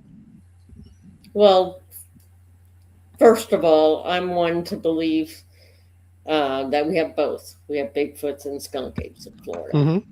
And the reason Oh. I say that is because the reports are very different from one another and the region, right? So anything south of Tampa seems to be skunk apes, where they're four-toed. And they're Okay. shorter, they're skinnier, 4 toes versus 5 toes. And then around Tampa, up north, wow, everybody's gone. Tampa and up north is the typical Bigfoot. Seems to be 5 toes, 6 to 9 feet tall, hairy, big, So the reports are very different in the areas. So I think I'm that messing with you, Roger. we're dealing with two different kinds of beings going on out there. I'm sorry, Dave. What was the question after I said that? I'm messing with Roger. Sorry, Marie. I had He to was do talking it. about cars. Oh, about the caves. Cars So photography. I don't think the skunk apes deal with caves, okay, but I think the Bigfoots do, and Right.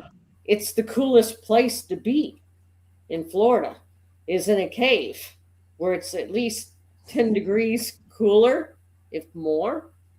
You can hide from people. There's water. There's usually water in a lot of those caves, and like I said, it's cooler. A lot of people don't even realize that there's caves in Florida, but Yeah, when I found that out, it's really interesting. Well, there's so much karst or limestone. Yeah, the lights Right. for sure. Right. That makes incredible caves. Yeah, And does the photo the Dave Shealy film and the Miyaka skunk ape photograph, do they compare? Are they comparable? I mean, do they look like the same species? I think that Mayaka, that's one of the worst things I've ever seen. It's a joke.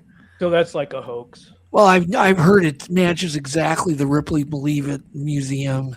Mhm. There's a display and it matches exact. I mean, I've Unless heard skunk that. ape was at the Ripley's museum that day. you know what the problem is with that Mayaka story for me is the lady says that it was stealing apples off her back porch, right? That's the story. We don't have apples in Florida. So where's it getting the apples from? oranges, yeah. Yeah, She the goes whole to thing. store and is- buy bags of apples and keep it on her porch. That doesn't. And make it looks sense. like somebody took saw palmetto and glued it to its lips. 'Cause I don't think any animals actually eat the saw palmetto.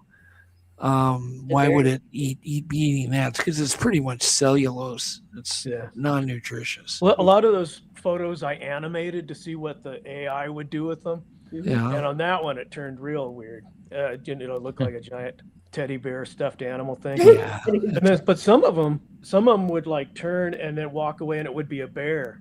So it's kind of interesting to animate the photo, those famous, all the different famous. Yeah, that's not a bad idea. Although AI is changing so quick and so fast. Yeah. Dave, I have a little bit of a insight for you. Sure. Up here, we have a ton of caves. Like TKB just posted about Tennessee. That's where I'm at. And when it gets 100 degrees during the day, 98% humidity, August, our activity goes down, way down. But we still go because you have to go, even if you don't think. But I've course. confirmed it in our area that hardly anything happens, and we have caves. There's one cave that goes under the property that we have access to, that goes under multiple farms, probably 2 miles to the river, and you can put a boat in. So, and there's all kind of different accesses to that with crevices, and we have all that limestone and all.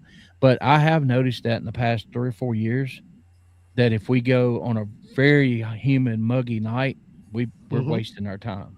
Okay, well, here, that leads me into two questions. One, Loretta asked, do you think they have different type of hair, like thinner hair or less of it? And then Mr. Robinson asked, do you think Bergman's Law applies down there? Absolutely. The animals are smaller at the south and bigger to the 100%. north. Yes. Yeah, that would work, assuming it was the same species, right? Yeah. If one's more ape-like and one's more Right. robust caveman-like, I don't know. Well, go ahead and answer that question, Marie, if you can. Yeah, because Bergman's Law, you take large animals, the closer you get to the equator, they get smaller in size Right. because it's hotter, right? And something, like in the Pacific Northwest could not survive here in Florida because they have so much hair, they got so much muscle, they need a lot of protein, a lot of calories. And in Florida, you're not going to find that. So they're going to be a little more scrawnier, skinnier. So it's just really interesting how different the stories are. That's a great point, Marie. Also with time, You know, you think about the Younger Dryas 12,800 years ago when the Laurentide ice sheet melted, and all of the megafauna in North America got killed off, basically. Everything before that time was much larger, like the giant ground sloths. They had huge armadillos. They had, everything was huge. And I think after that event, it came down to survival, came down to calories. And that's why a lot of the larger species couldn't survive. Correct. And why we're left with smaller species nowadays. What do you think about that, Ray? Yeah. Yeah, that has a lot to do with it. I think it was overhunting too. Clovis developed the Clovis technology, which is an atlatl and a dart, you know, a spear thrower, Right. and the Clovis point, which is highly sharp. And their group hunting methodologies were really highly advanced. So I think it was like you said, the food resources went down, and the of course, at the same time, the ice sheet's melting. You're being offered a lot more vegetation than you were when the ice was there. True. So you got that too. But yeah, like the mammoth ate, you know, tons and tons of vegetation a day. With the melting glaciation, you'd get more food. So I don't know. It's I'm sure it plays a part. But I personally think the megafauna was overhunted. But with the competition between Clovis man and possibly even big game hunters like Sasquatch. Right. And we were talking about before the show the Salutrian hypothesis, which is actually Europeans coming up through the south through Florida on an ice sheet and doing like massive hunting as well. So I don't know. And we didn't even know about the Denisovans until like just a few years ago. So right. I think it stands to reason that there might likely be yet another unknown hominid, or probably a few unknown hominids in the world yet to be discovered, and maybe they were here. Yeah, like we were talking about before in South America, they're still discovering tribes that haven't been seen by like Westerners. Exactly. So like Bergman's rule, going back to that, let's talk about deer in Florida. Okay. North Florida, you're going to have big, you know, mule deer or whatever, decent size. You go down to the Keys and they're called key deer and they're the size of a dog. They're tiny. They're tiny. They're just a little bit higher than your knee, right? They're teeny tiny. So that's a perfect example of even Minnesota has way bigger whitetails than Texas does. Right, exactly. That makes sense with the food and the environment and the space and stuff too, because like on Catalina Island in California, they had mastodon that were mammoths that were tiny. They were like dwarf mastodons because they had the island effect. And then they say the what's the small hominid called, the shoot, I can't remember what Meldrum called them. Hobbit. The Hobbit hominid. Homo floresiensis. Yeah. Like their environment, they're isolated and become small or things like that.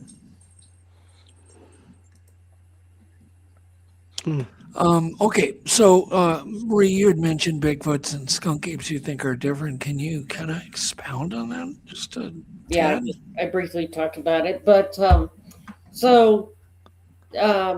they're like the reports I said are very different from South Florida and North Florida, and everything south of Tampa seems to be more skunk ape related because they are people will find 4-toed prints versus 5-toed prints. And they describe them as being, the skunk apes being skinnier, scrawny, less hair.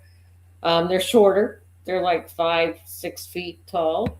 And they stink, obviously, but the biggest difference is 4 toes versus 5 toes. And they're long toes. And they're probably long because they're climbing trees, right? So okay. So let's backtrack for a minute to get this through. Get everybody's light bulb to go off.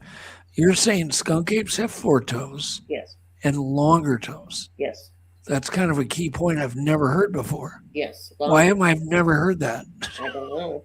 What's wrong with me, Marie? I don't know what's wrong with you. So, what do you think about the idea? I'm sorry, They're Doug. perfect for climbing a tree. So down in the Everglades, everything's water, right? Where are you going to sleep at? And traction in the mud also. Yeah, traction in the mud. Yeah. You have to be able to climb a tree in order to get a Mhm. dry spot so you can sleep at night. Unless you find a hammock, a little island of dry, land that you could sleep. But every other animal's there too. So most likely they're probably sleeping up in a tree. And a few years ago, I found this tree that looked like it had a giant hammock. It was vines, thousands of vines. And it was at least 10 feet wide, about 8 feet. Very cool. 10 feet long, 8 feet wide. Marie, I've never heard any of this kind of stuff. Yeah, I videoed it and everything. Well, I'm like, Doug, if you watch Squatch and Holler with Marie Dumont, you'll see the pictures. Oh my God. So, oh my God. I'm sorry. Nice plug, Roger. Roger's got pictures, Doug. Yep. Oh, but I'm being honest. Somehow this is what right over me. Yeah. And I've never even heard it. I've never even heard it to consider it. What was interesting was she showed the picture, and she was on the trail side, and it looked like something had it leaned so it could escape away from the trail.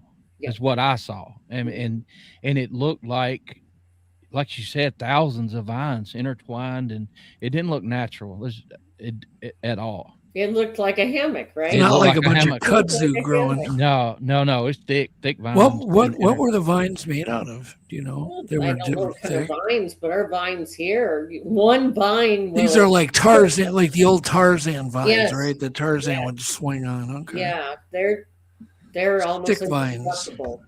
that's Somebody pretty find out. I compelling. want to know what kind of vine grows thick and Tarzan swing on.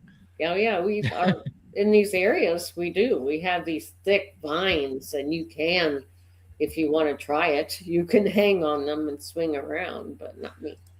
I mean, I've heard of like three-toed tracks that are occasionally found, but I've never heard a theory that skunk apes have four. I've never heard that theory. Maybe the I have helix, a test of maybe it. the big toe or the thumb is subdominant or something. Right. David, have you ever heard that before? That skunk apes had 4 toes and Bigfoot's had 5 and longer? Doug, yeah, I have. All right. I'm sorry. My question, though. Dave's having technical problems again. I will. I will. I'm joking. But Marie, my question is, if their toes are longer, do you think this helps them somehow to be aquatic as well? Could be. Good point. Just a thought. Could very well be. Thinking about the areas, they're mostly swamp areas. Not much unless they're trying to cross a lake or something. But yeah, like Roger said, digging in the mud, it helps give you traction while you're probably going through the swamps and stuff. But definitely, I think climbing trees. They got to get out of the water. They got to sleep somewhere. Yeah. And by the way, we need to re-explain Bergman's Law. Here's why. People are thinking, well, there's no big animals near the... No, that's not what we mean. If the same species lives south and that same species lives north, the ones in the south are generally smaller. Now, we're talking, it could be 5 pounds. We're not talking about something like, oh my God. We're just saying like a whitetail is a great example. They're smaller down south, bigger as you get farther north, until you finally run out of the range. It's kind of the same with black bears. It's the same with a lot of animals as a general rule. Yeah, bears for sure. Not so much humans, like if you go to Africa and you look at the dispersion of height. You know what I'm saying? Yeah, like yeah. A really tall Ubangi versus... No, I was Samoan. I was referring to animals, not people. Well, it doesn't work for humans. But it does, obviously, yes, Africa would have elephants. We don't have it. No, we don't mean that. And the thing here, in the late '60s, they moved in. The whitetails were wiped out, and they brought in some from up in the Michigan area and other places. I can tell the Mhm. difference in them by the Mhm. facial, the skull shape, but they get the same size here, but they're not as big as they would be in Michigan, and it's the same animal. Right. Yeah, and every law has exceptions too, and so we just don't. Well- I don't want to confuse people on Bergman's law.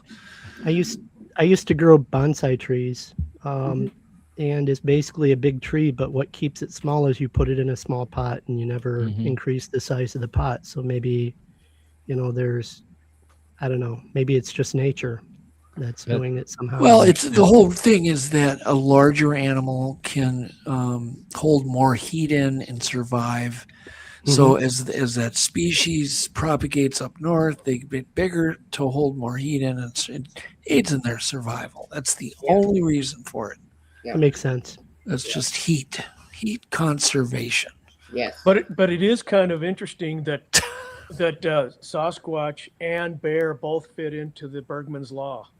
I mean, if Sasquatch Maybe, wasn't yeah. a real species, it wouldn't fit into the law. Yeah, right. I hear what you're saying. In other words, they would be bigger in Alaska Well, if than they are in it was Florida. mythology, it wouldn't follow Bergman's law. Right, Right. exactly. Yeah, That's a good argument. It That really is is. a good argument.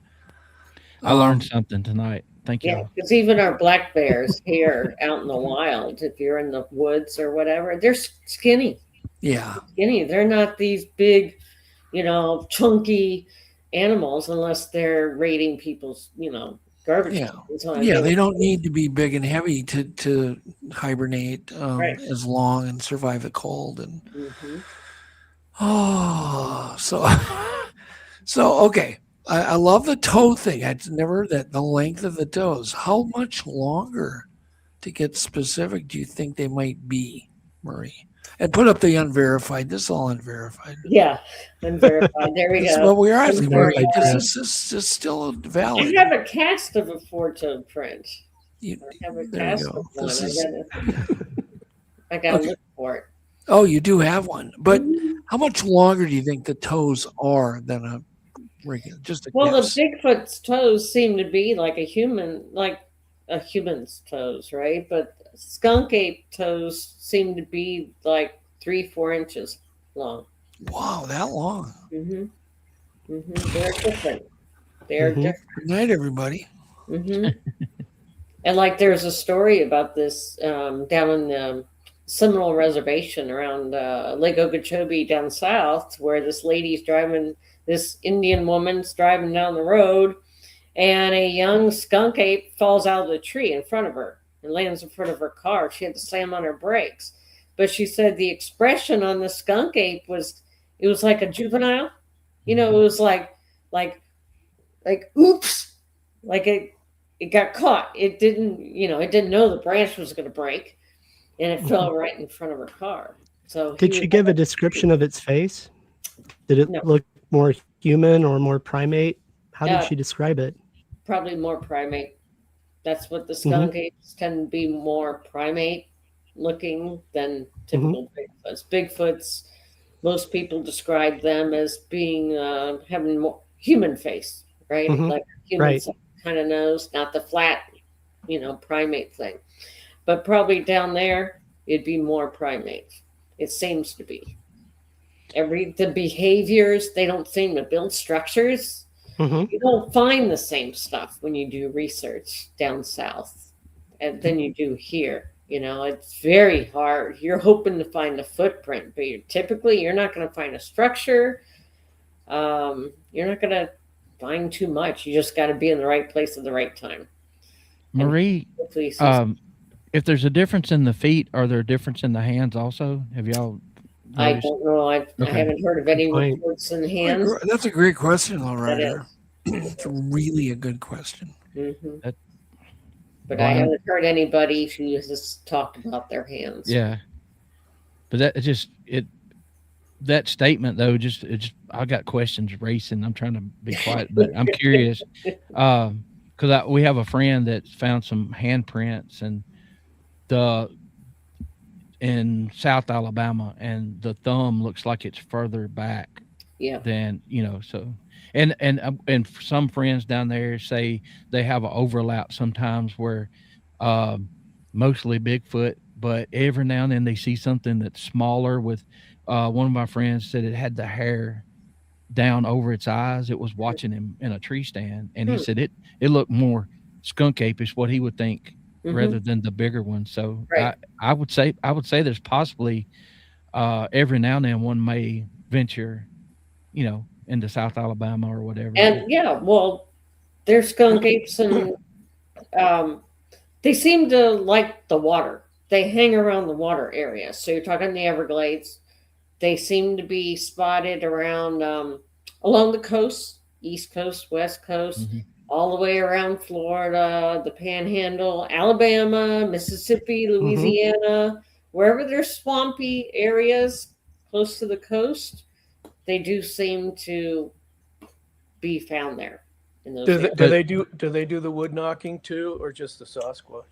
We heard wood knocks the last time we were in the Everglades. But you don't know if they're Bigfoots, do Correct. you? Or no, skunk apes? I don't know. I've never seen one, but the reports are different. They're skinny. So skunk apes are smaller, skinnier. Do they have auburn-colored hair like an orangutan? Yeah, too? reddish. Yep. Oh, okay. Usually reddish. So the descriptions are usually about the same. They're reddish brown or maybe black, depending on. Look, if I see a skinny little ape in the Florida Everglades with 4-inch toes, I'm running.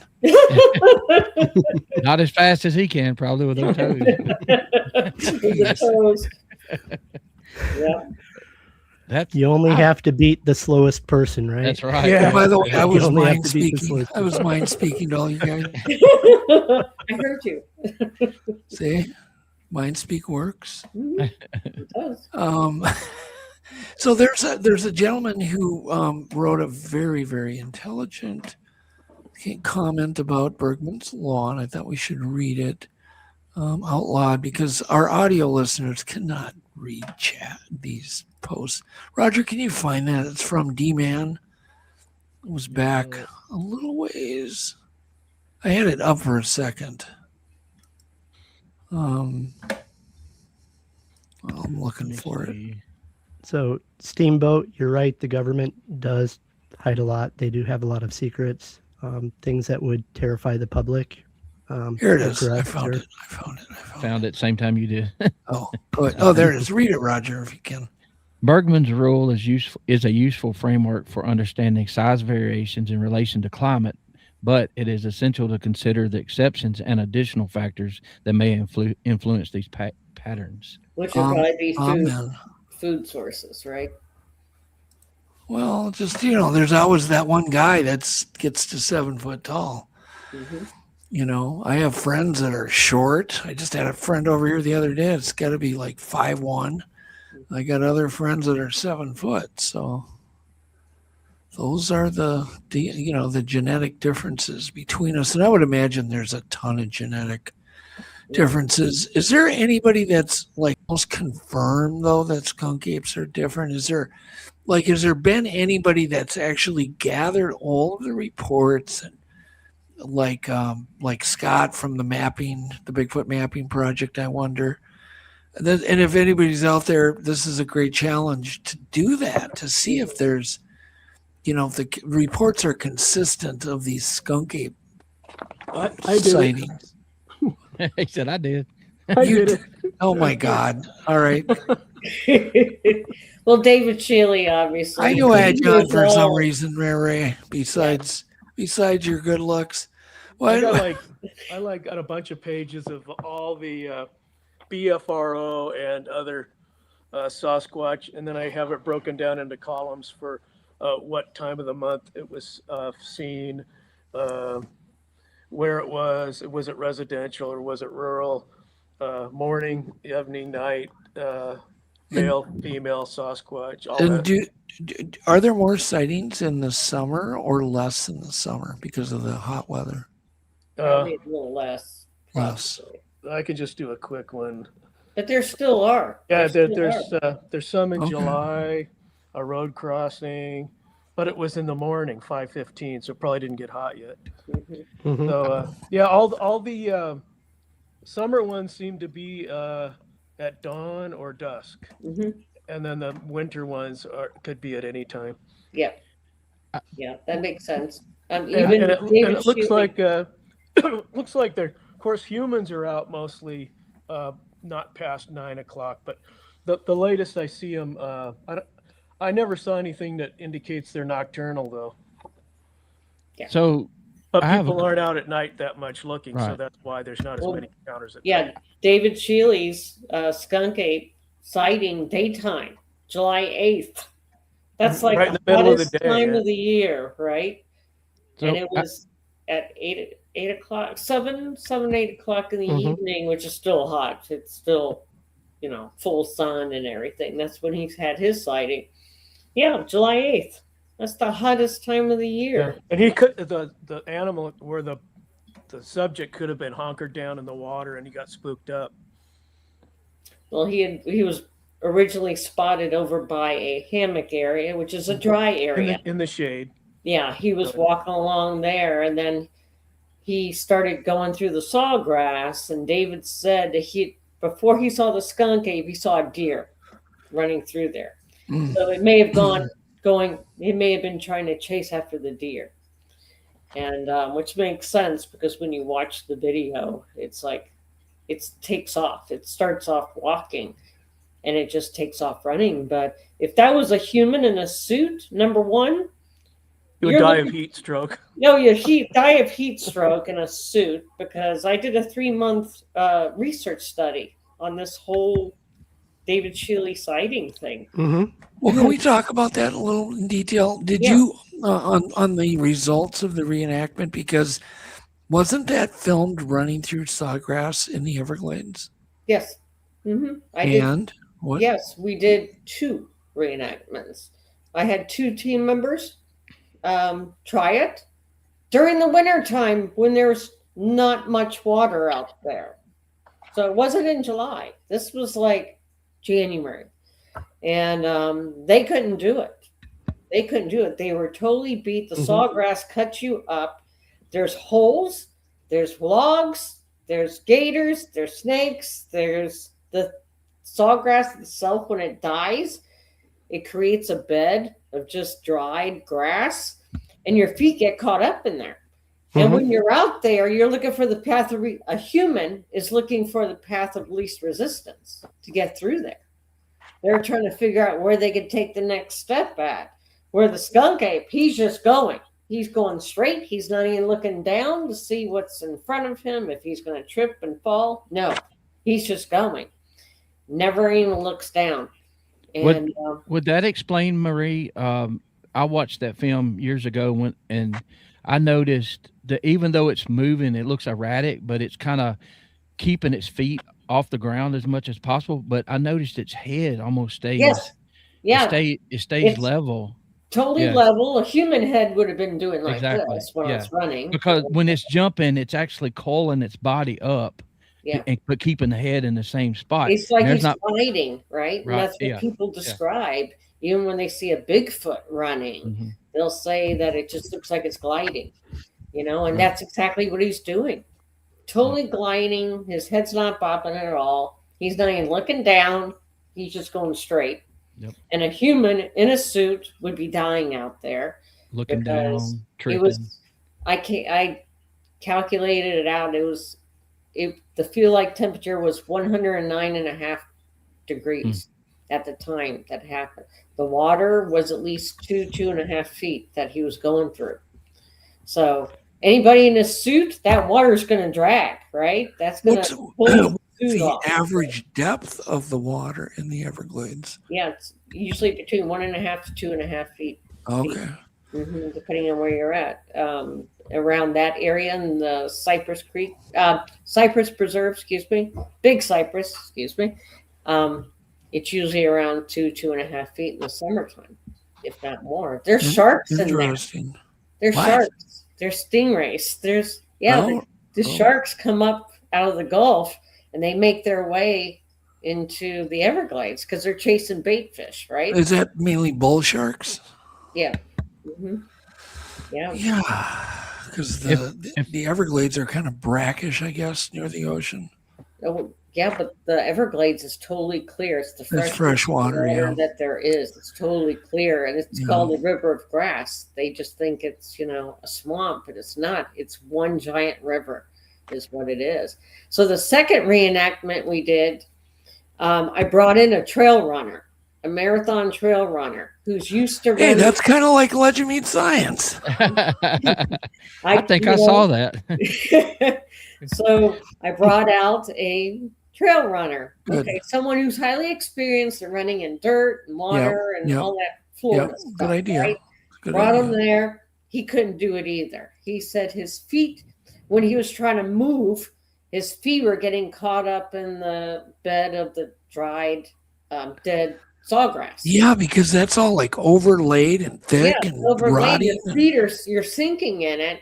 Oh. And you're slowing down, and so he had to figure out a different way to run through it. He had to do kind of like a kicking motion. Okay. If I'm not mistaken, Marie, watching that video, I used to train football players and stuff like that, and watch their movements For the Dallas Cowboys. Well, no, I'm not that big, but I Get to did meet the notice cheerleaders. in that. Yeah, there you go. In the video, I noticed animals use, like the mountain lion will use its tail. I've seen it to change directions. It'll whip the tail around and whatever. This thing in this video you're talking about, to me, looked like it was throwing its arms up to have momentum going up, and it would hop as it threw its arm up, and that's just helping the motion. And I just couldn't see a person in a suit pulling that off. No. There's Well, little how details. did the results come about? Did you do an overlay of the two films, and who was way slower? Who is way slower? Or who was quicker, the skunk ape or your runner?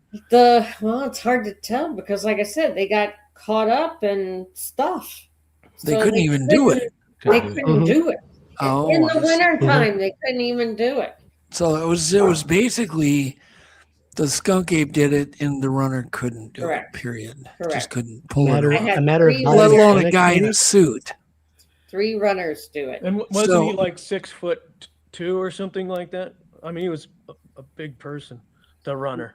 Oh, the runner? Yeah, my last runner, the trail runner, he's about 6'2", 6'3". Mm-hmm. So, but he couldn't do it. You should have found a runner that had 4-inch toes. Yeah, I Four number toes. Four. Yeah. Hey, you could have removed one. Yeah. Yeah. Are you involved in the process, or are you committed, buddy? Give me that. Roger's standing there with his axe. Yeah, I'll give it back to you. I do have a question. So the reports from around the cave areas versus the swampy areas with no caves, are the size? Is there a size difference versus where the caves are versus not? Have you noticed? No, Okay. I don't think so. No, not at all. That's just There was we had a hurricane a couple of years ago, Hurricane Milton, that really Tampa was supposed to get a direct hit, and we did not, thank God. But the reports were of people were seeing Bigfoots around Brooksville, which is like one of the highest points in Florida, right? So it knew they knew hurricanes were coming. It wanted to get to the highest ground. That's also where the caves are. So they probably went down into the caves to get out of the weather that was coming, But that was an interesting thing, that there was a bunch of sightings like the day before, a couple days before the hurricane was coming. So I'm sorry, I got a really quick question. There's no difference between a swamp ape. Did I say bape? Swamp ape or skunk ape, correct? Just a term. Yeah. Okay. So that answers that. Do you ever find areas where it looks like they've been feeding with seashell debris or dead snakes or dead egg gators or gator eggs or anything like that?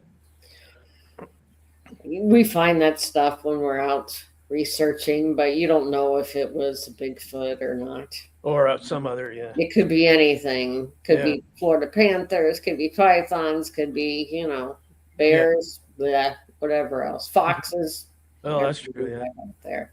So unless you see them, or Or like in the orange, context- what do you do or in with the context orange? With feet, right? In context Where- with footprints or something. Yeah, but like the orange, it did something specific that really made it stand out and separate itself from a normal animal. You know why Marie used an orange, don't y'all? Because oranges are really rare in Florida. Yeah. Right. Well, they won't take oranges up here. They'll take the apple or Because it's not natural. Yeah. yeah.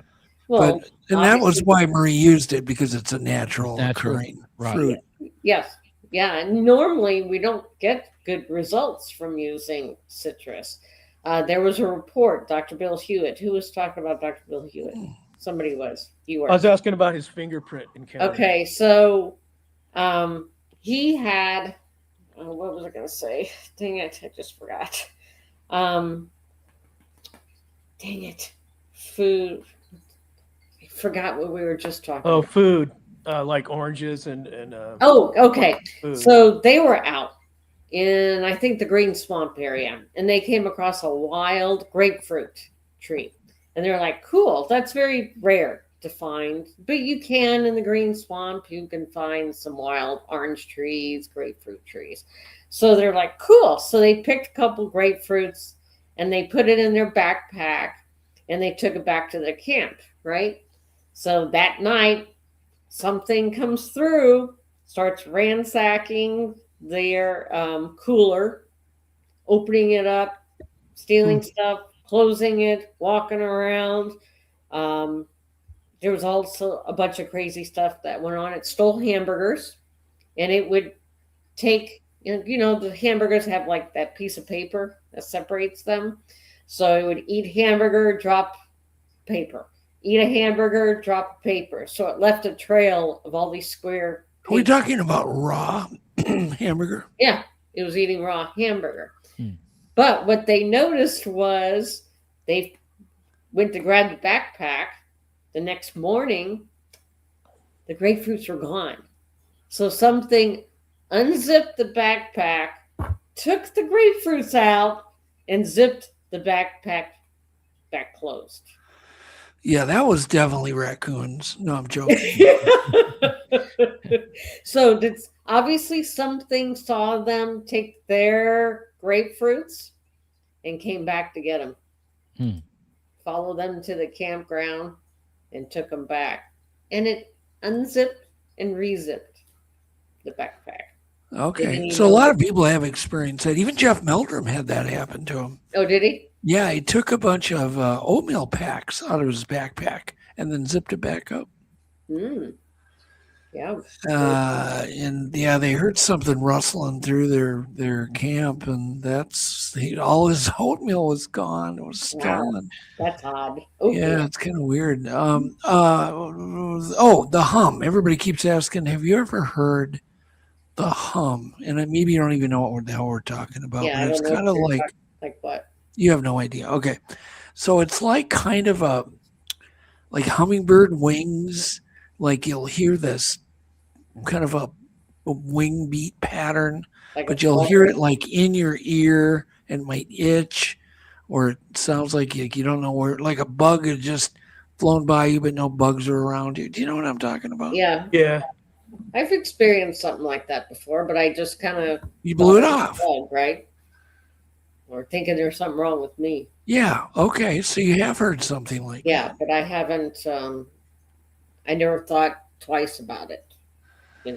Which is what we're here. Let me play one for you. Why is that a big thing? Oh, hold on. I'll play That's it. a real Sounds like noise. a I thought it growl. was just in my head.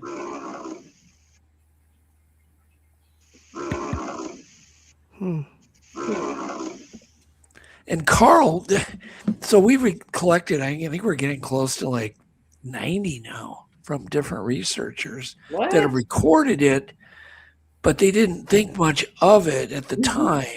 Right, see? But much of it is It's even in history, which is interesting because there's even writings about the giants in the old days. They talked with a hum, and they called it the Zimzum language. And we just keep uncovering more. And David Ellis found an article from 1934 of a woman washing clothes down at the creek, and she hears this hum and expects to see a hummingbird. She looks up, and it's a Bigfoot holding an infant.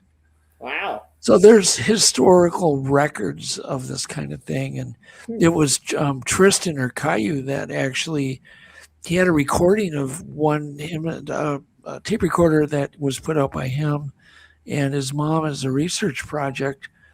And it was eating this food they had left out. And there was this weird hum. It almost like overpowers the microphone. And I went, whoa, whoa, whoa, that's something. I mean, that thing made that sound. And then I ended up with Adam and Chris and Bud. We recorded like hours of it up at Snellgrove at night. Like what? And it's only where the microphone is? No. I've talked to researchers that they claim they couldn't even see anything, but this hum was happening in the woods, but it was making their ear itch. Like it was really kind of this powerful thing, and then they felt it. And then Adam and Chris and Todd just got back from a trip where Adam's like, "Did you hear that talking?" And then when they listened to the recording, it was just the hum. And so we just got another one from those guys.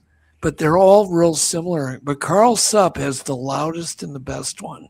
Wow. That was recorded by at the Sales Ranch, where they were getting VHS recordings of Bigfoots, several recordings of Bigfoots, and he totally was oblivious. He had no idea it was on there. And when he's on our show, he's playing this VHS audio, and all of a sudden there's that hum, and I went, whoa! He had never even took notice of it, but it's really loud.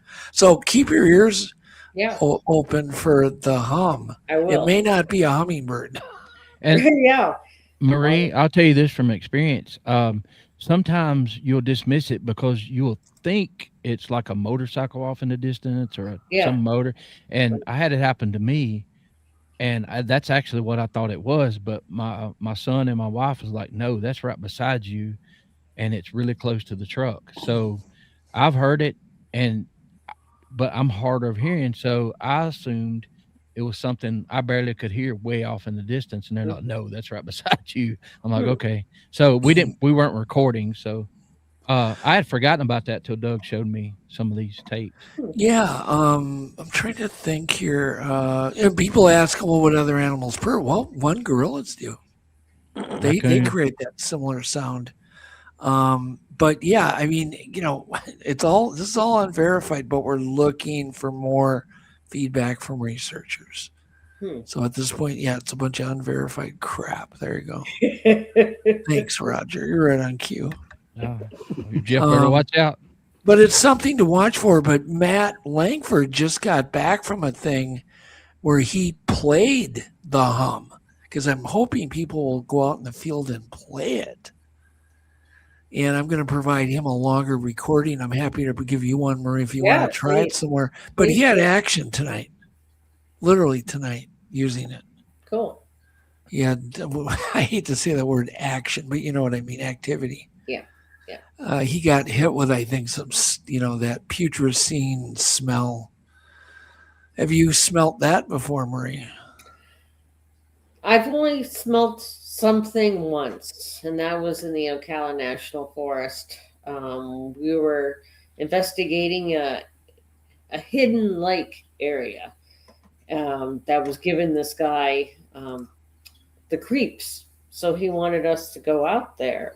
And it definitely was one of the strangest places I've been to, because you could hear stuff around us, like moving or falling or whatever. And there was nothing going on, but it was just continuously stuff happening around us. Yeah. So we found some prints, so we were casting them. So me, Bob, and Ruby It's right by a lake. So somebody left a kayak out there and a canoe. So we're just sitting on top of the kayak. We're waiting for the the plaster to dry, right? And so actually I think it was Ruby, Bob, and I. Ruby smelled it first. And then no, it was me. It was Ruby, me, and Bob. So she smelt it, and then a few seconds later, I smelt it. Bob never smelt it, but it just seemed like it went past us. We've been sitting there for 45 minutes. There was no kind of stinky smell at all. And all of a sudden, she catches a whiff of it. I do. Smell like something dead is what it smelled like. And then it was just gone. It was just there for like 3 seconds, 5 seconds tops. So if there's something dead, you're going to smell dead, right? The whole time. You're not just going to get a little whiff of something dead walking past you or, being near you. So that was really a strange thing that we experienced. That's the only time I've really smelled anything out there. Yeah, exactly. Well, I'm glad you at least smelled it. I've smelled it quite a few times. Yeah, my first encounter was mainly with a stink and then a chest beating. Wow. That's cool. Have you ever smelled anything, Ray? Yeah, as a matter of fact, my nephew and I were hiking in an area not too far from where I live. And there was a ravine with a creek going down, and then there was deciduous trees with, the leaves starting to fall. Yeah. And there was this really sweet kind of... By the way, Ray, thanks for adding the word deciduous for everybody. Oh, well, it wasn't... Mostly it's pine trees out here, Oh, I know. I'm just giving you crap. Well, anyway, crap. This is the home of crap. Ponderosa pines, and then in down by the creek, it was like, willows and deciduous like maple and stuff. So anyway, I thought the smell was because we went from pine into deciduous, and there was some kind of smell like pollen or something, and it was really kind of sweet, but it was everywhere in the dirt, everywhere, and it started getting into our clothes, and I heard something in the creek bottom, and I remembered from finding Bigfoot in your shows and stuff about the smell. So I thought, we probably better exit stage left out of this place. So we left, and the smell was so bad that my nephew's mom threw away his clothes. What? Yeah, I'm not kidding. And it was so strong. And then I had a like a baseball hat, so I put it in hermetically sealed it so I could keep the smell. Mm-hmm. And then when I went out looking in an area that had a lot of, I looked at BFRO, and they had a lot of sightings recorded for that area and whatnot. And it was an area with berries and stuff. So I finally broke the seal on the hermetically sealed hat and gave it to my dogs to smell, and then, sent them out on the scent. And sure enough, they found a structure, one of the sticks structure, and it apparently had the same scent as the hat. Was it a sickly sweet smell or just pleasant? No, it wasn't pleasant. But it wasn't. Okay. I describe it as like sweet, but not in a pleasant way. But it was like at first I didn't think anything of it because all the different plants and stuff. You thought, but it was. Then I started noticing it was in the soil. When a dog kicks after it goes wee, it kicks the grass up. Well, what it's doing is spreading its scent. And if these Bigfoots got big scent glands, they could unleash havoc on your nose. Y'all, that's my fault. I'm sorry. It stank, man. It was gruesome. Enough where his mom threw away the clothes, but there was enough of the scent left over that the dogs actually found a structure, which I got a video of them actually doing. That's cool. What kind of structure and how big was it? Was it something that something could crawl into, or? Oh yeah, it was pretty big. In fact, it was. There's several kinds of structures that I've seen.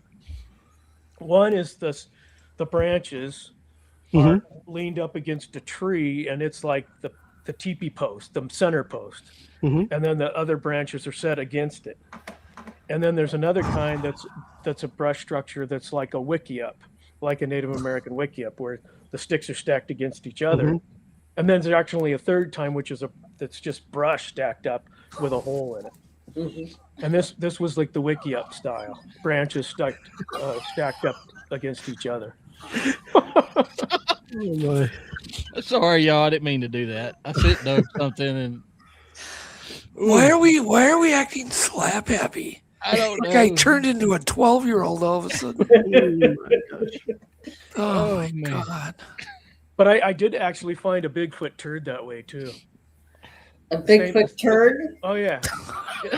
This was in What goes with that meme I just made? Put up the sign, Roger. Please, that's definitely unverified. Yeah, put crap. up the sign. This is unverified crap, but it was really crap. Verified crap, but it was unverified. God. But the thing is it was actually the only time I ever found a trackway, and it was in Yosemite Valley, in one of the side canyons in Yosemite Valley, called I think a Lookout Pass or something like that. Anyway, I went down to the stream, and there was one of those Native American grinding hole rocks where they put the mortar and pestles in, and I was looking at the mortar and pestle, and I looked down off the rock, and there was 2 Bigfoot prints like this. And underneath the 2 Bigfoot prints, right where the heels are, was a turd. Wow. So I would say that was pretty verified as in a turd in context with prints. Okay. What is it? Where it would have dropped. How do you spell it, Ray? T-U-R-D? I didn't hear the grunt, but Ray, do you spell it T-U-R-D or T-E-R-D?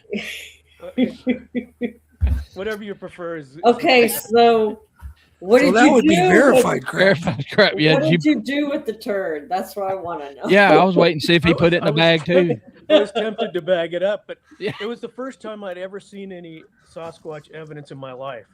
I've never seen anything. This was like in the 90s or 80s. Well, anyway, it was a long time ago. So But what anyway, happened it's to like the footprints were like going down a dry stream bed that had granitic sand, the sand coming out. And then next to that were granite boulders that had the Indian grinding stones in it. And then someone had taken one of the pestles and put it in the hole in the mortar. And I thought, that's strange. So I went up and looked, and someone had been grinding something in it.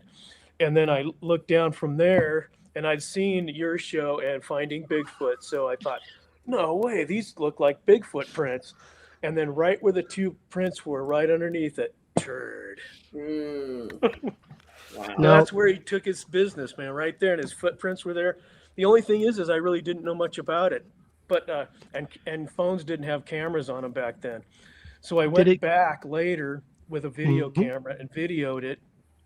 And I tried to make a cast, but I didn't know you used plaster, so I used cement. And so because the substrate was damp, they just eroded. Yeah. The footprints eroded. Or they'd be worth some money.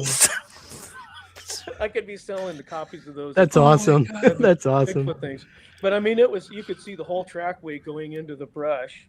And then you could see it coming around the grinding rock, and right where he almost like went behind the rock to do his business, like he was shy about, loafing out or whatever. So he definitely stopped. He just didn't keep walking into it. No, it wasn't a walking one. It wasn't stopped, a walking and that's scenario. interesting, It was actually. a squat and drop scenario. And my question is, did that give you any kind of indication of its diet? Yeah, actually, At it really all. did. Come to think of it, you know how when you see a bear at certain times of the year, they'll have all those seeds from berries in it. It had the same type of seeds from berries, and it also had, like when you see a coyote scat, it has the hair shaped like the turd, right? The hair. And so Yes. it had hair like you would see in a coyote turd, but it also had the berries like you'd see in a bear turd, and it was dark, like it had consumed like blood meal. What shape was it? Like human shape? There were logs, but Logs, because bears don't poop logs. yeah, They poop they were patties. kind of fattish logs, but short logs, like.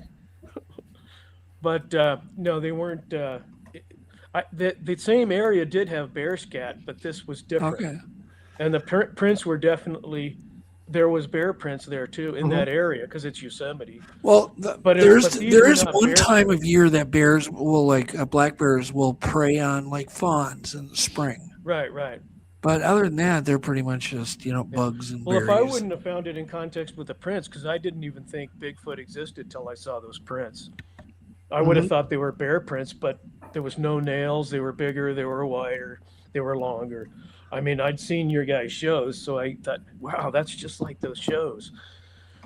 Because before that, I just thought it was like the Native American mythology, and then I saw the prints, and like Daniel Perez says, mythology doesn't leave footprints.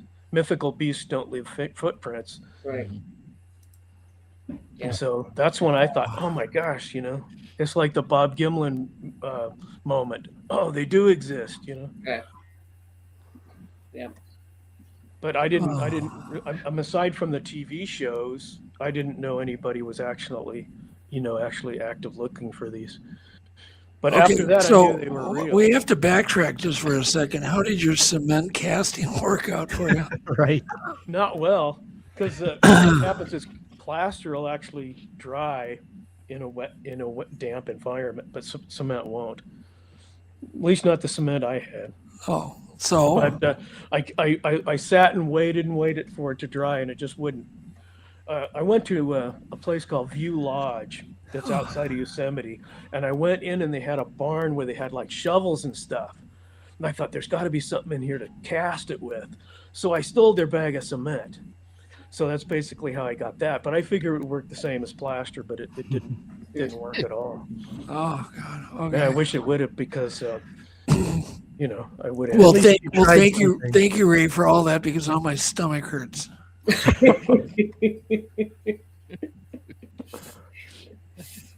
Roger still hasn't gathered any composure.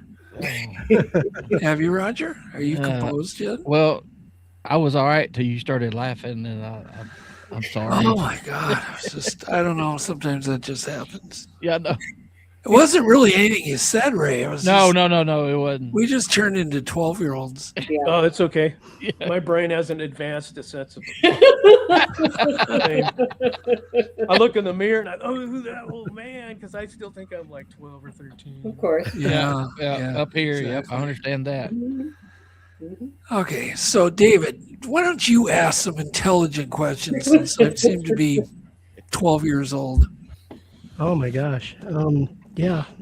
Getting even for me throwing you under the bus earlier. Yeah. Yeah. So, Ray, in terms of America's prehistory, could you discuss your theories of species that may have existed or could have existed or even still exist, like in terms of hominids that might have gone feral and they might be living in the woods in America? What are your thoughts on that? What's the possibility of that actually occurring? And just keep your answer under an hour, Ray. Okay, Reader's Digest. Reader's Digest version. Okay. So my hypothesis is that there's a Neolithic, which is new Stone Age, very advanced looking stone tools like bows and arrows, throwing sticks, atlatl darts with finely made projectile points. Okay, that's Neolithic. That was Clovis, early Native Americans, big game hunters. But then there was another group that was Paleolithic, which means what we consider crude, hand axe, bulky, bulbous type, not as modified stone tools. But these groups were big game hunters, the big game lifestyle. They're mobile, they don't own things, they're constantly following game. but they meet up and trade, and this is where the Native American oral tradition comes in, where they say they used to trade with Sasquatch. That is a Neolithic group, the Native Americans, the New Stone Age, the highly developed Stone Age, trading with a Paleolithic culture, which is this now we call Sasquatch.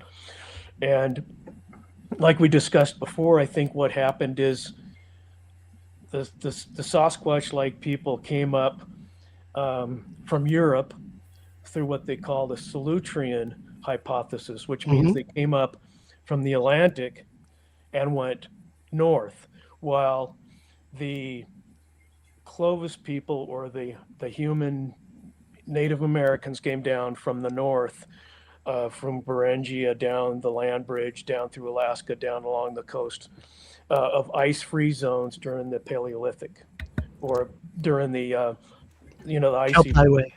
Right. Kelp Highway, right? So I think there's probably more than, like you were saying before, more than 2 migrations, but I think the Paleolithic migration came up this way, the Neolithic came down this way into the New World, and they hunted all this big game in the ice-free zones and even on the ice. And I think that they both still exist. And I think that it's like South America, where you're always coming up upon these tribes. Right. That they just discovered. Western civilization just described it.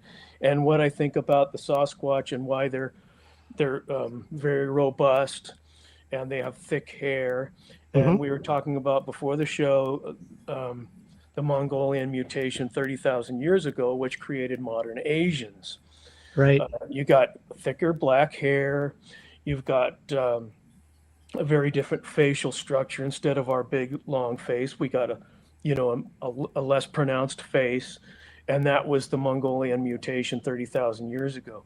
Well, I think there was another mutation that was perfectly adapted to the Ice Age, robust body anatomy, really thick, nice hair for the cold, huge jaw, and a sagittal crest for giant muscles in the jaw. But most of these things are in our genetics. It's just they're recessive. And with the Sasquatch, they're the same genetics, but they're dominant. So you got dominant genetics and recessive genes. Dominant genes, recessive genes. When it was cold and they had the megafauna, the mammoth, the giant sloths and stuff, we also had giant humans, in my opinion, that had these dominant traits. With us here today, we have the subdominant traits. You know, we're smaller, we got lighter hair, we got less hair, we got longer legs, shorter arms. But the adaptive strategy that nature chose through this mutation, which it's not a complete mutation, it's the pulling out of dominant traits for the environment. And that's a second Mongolian, what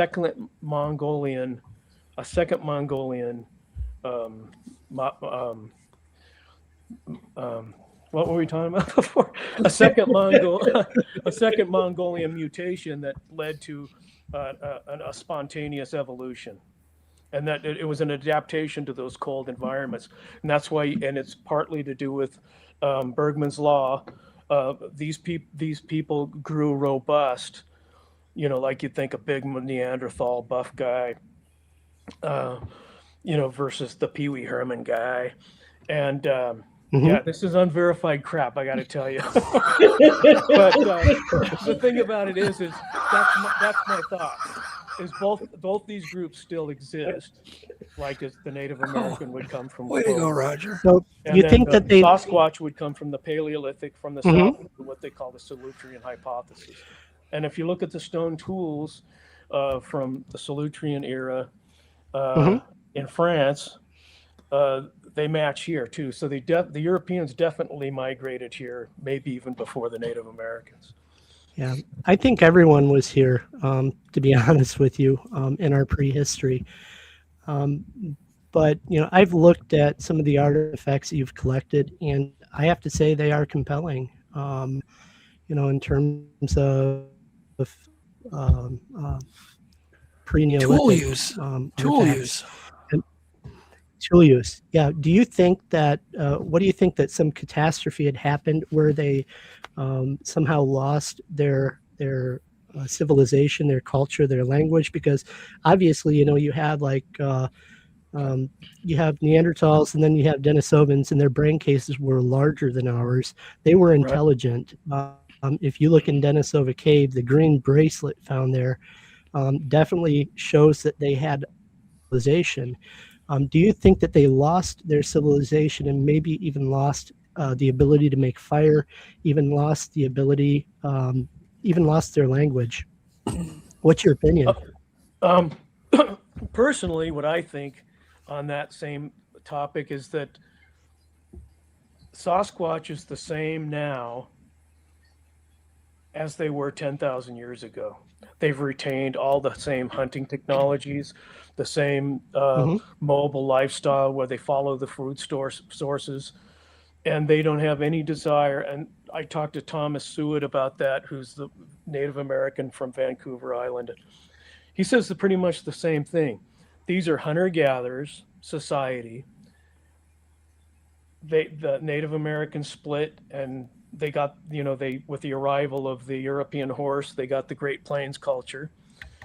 And then you have the Sasquatch, who retained the Paleolithic lifestyle, and he's still a hunter-gatherer, and he's still good at hiding because he had to develop those traits to hide from megafauna and hunt them, like the saber-toothed cat and whatnot, and the dire wolf.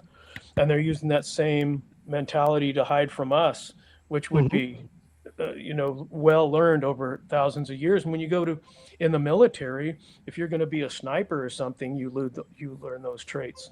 Once you go to sniper school, you have to pass, you have to sneak up to professional, viewers within a few feet to just graduate even. So if they can do it if they can learn that technology in a couple months to sneak up on someone like that, how about thousands of years?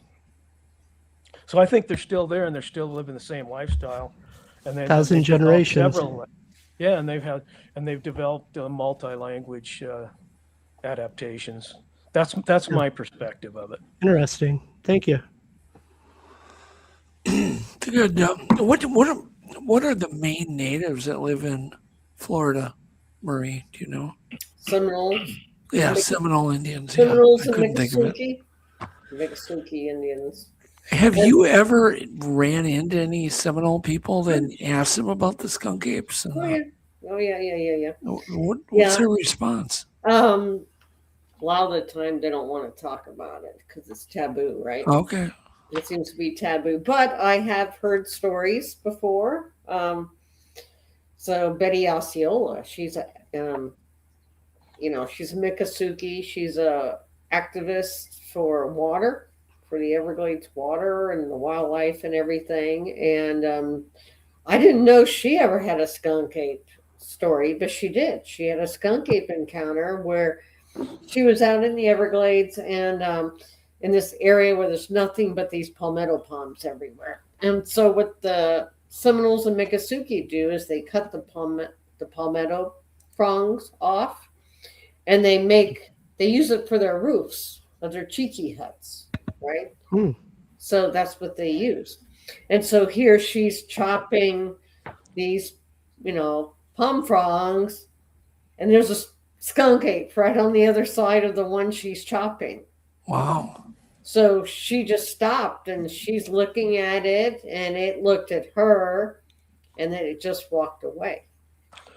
They call it SD Kapkaki or something like that? Yeah, something like that. SD Kapkaki. Yeah, I don't know how to pronounce it correctly. I wonder what that means if you translated it. It means tall, hairy giant. Oh, wow. That's cool. Coincidence? Right? Yeah, it's just coincidence. Yeah. It's unverified coincidence. Yeah, just unverified. I don't have one now for that. And the Seminoles, there's been some of the Seminole elders, the medicine people, the medicine men that have seen, they have a reservation that's around the Green Swamp also. And it's a beautiful subdivision, beautiful reservation, beautiful houses and stuff. And so when they were building It's right on the edge of the green swamp. They're driving around in their little golf carts to watch, to look at the construction progress and stuff. And they had a tree come flying out and land right in front of their golf cart out of the woods, out of the swamp. What does that? What throws a tree at you? So there are stories. They do have stories, but you have to really, they have to really trust you. Yeah. Because they're very taboo. They don't talk. They don't want to talk about it. They see it as being superstitious. They're very superstitious people, and they think it's bad luck to talk about them. Right. So they normally won't. But once you get to know them, then they'll start opening up. Has any of them just clearly stated that this creature is part of their oral history? Oh yeah, yeah. So it definitely goes is back, part of their oral history. It goes back forever. They always Yeah. talk about them. Thanksgiving 2 years ago, the natives and a lot of spiritual people, but the natives especially, like when they're making a meal, they'll make a plate, an extra plate, and they'll put it out in the woods, right? For the forest people, for the spirits, for the animals or whatever. So just think of Thanksgiving on their reservation. All these natives are putting their leftover Thanksgiving dinner and stuff out behind their house. So a Seminole that I know, he went outside to go around the back to get a shovel because he needed it for the next day. And he spooked a Bigfoot. He was eating the plate of food that was behind their house. And he spooked it and scared him, and it took off running. But, they do have their stories. Speaking of native stories, we were talking about the hum. I forgot to mention. So we had natives that had mentioned that they would hear the hum, and then they would put food out. They knew they were coming. Really? And they would put food out. Wow. Yeah. I'm like, well, gee whiz. Then we had a guest on, Marie, that he was a kid, and he would hear this hum. And then he always knew that this Bigfoot would come to his window at night and look in. Wow. And his dog never reacted bad. Like his dog just was totally at peace. And this thing would just look through his window, and it would happen night after night. And his parents thought he was crazy. They didn't believe him. And he would hear always a hum before this thing would approach. That's interesting. Yeah. Wow. Anyhow, I just thought I'd bring that Did up. he ever say if it was a juvenile or a younger one? That looked like a female Okay. that was looking through his window. It had feminine characteristics in its face. So I've just such an interesting story. We had him on. It was like, I can't remember how long ago. It was probably about only 6 episodes back. So you can check for that. It's an amazing story. Great story. Yeah, I don't know where all you guys are at with time. It's 9. We should probably wrap it up. Unless you guys have things you want to talk about. And Marie, do you want to tell us where people can get a hold of you or view your research? Sure. I'm the founder and lead investigator on the Mid-Florida Bigfoot Research Group. I have over 12,000 people in my group. Wow. And probably 60-70% of that are all Floridians. And that's what I wanted. I wanted a group of Florida researchers because I want to see what everybody's finding, and I want to tell everybody what I'm finding, because people don't think we have Bigfoots in Florida. Even nowadays, they still just think they're in the Pacific Northwest and that's it. And they think Florida is just a giant beach with Disney World. It's like, no, we do have forests. 55% of our state is covered in forests. So we do have plenty of places for them to hide. And Oh stuff. God, yes. Yeah, So- and so much of your forest is like so thick you can't even get through it. Yeah, it is. But so Mid-Florida Bigfoot Research Group on Facebook, on Instagram, and I have a YouTube channel, and I have a website, midfloridabigfoot.com. I heard my first wood knock in Florida What? in a swamp. I was with Matt Moneymaker. Oh, In where a were you group- at? North Florida? Yeah, it was the Pensacola area. Mm-hmm. And that's where I heard my first Wow. clear wood knock at 3 a.m. Yeah. in response to one that we had made. You know, Matt's got that little stick thing he's got, and it kind of echoes. Yeah. He had that with him, and he banged it, and we got a response from quite a ways away, but it was loud. And it was my first wood knock I ever heard. Yeah, I was camping. I was with team member Bob. We were camping in this little tiny campground in the green swamp. Set out some recorders, and sure enough, there were 9 recordings, and you could hear something walking through. The first couple kind of sounds like a deer. Like something goes up to the recorder and sniffs it, you know. But there were a couple recordings that it sounded more bipedal, something walking through. We heard wood knocks. We captured wood knocks on the recorder. And we had another orange sitting on a log behind our tent, and it was taken. And we couldn't find any remnants of the orange. Like maybe a raccoon took it and, you know, went off in the bushes and tore it apart. No, gone. But it was another orange that was on a log. But the recordings are cool. They're extremely clear and loud. You know, it's not like you have to strain to hear them. So they turned out really good. But that clear knocked, bam, you know, right near where the recorder was. Yeah. And by the way, Marie, would you write Jeff a nasty letter and yell at him? What? For not giving me your pictures. So I can give them to Roger. Yeah, I know. Dang it. I'm going to. Yeah, there's some good pictures there. I wanted to show you all those weavings and the grass. Well, we'll just have to have you back, and we'll do that, and we'll have the whole slideshow. Yeah. And we'll give you the show all to yourself, and we'll just look at all your cool evidence. Oh yeah, but I apologize. Square structures and all kinds of the standing square structures. That's really craziness. So, do you find those structures near trails, like by footpaths or like deer trails? Which one? The standing? Any kind of structures in Florida. I often find them here in Minnesota by deer trails. Well, the weavings. Those 13 weavings, there's also, I've never seen so many deer rubs before in that area also. They're like they're close to them. And I found, so there's 13 weavings. So far we found 18 rubs, deer rubs. That's a lot. And we're only talking like a quarter of a mile, you know, Wow. It's not that big of an area, but it does create a path. I GPS, I marked every single one of those weavings to see if there was a trail, and sure enough, it did. But right next to all those are deer rubs.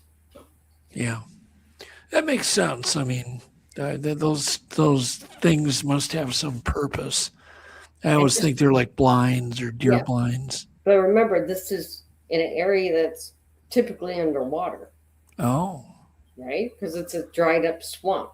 Oh. Typically, it's full of water. Yeah, so these are current structures that they just put up then. Yes, we started finding them in October, November. Mm-hmm.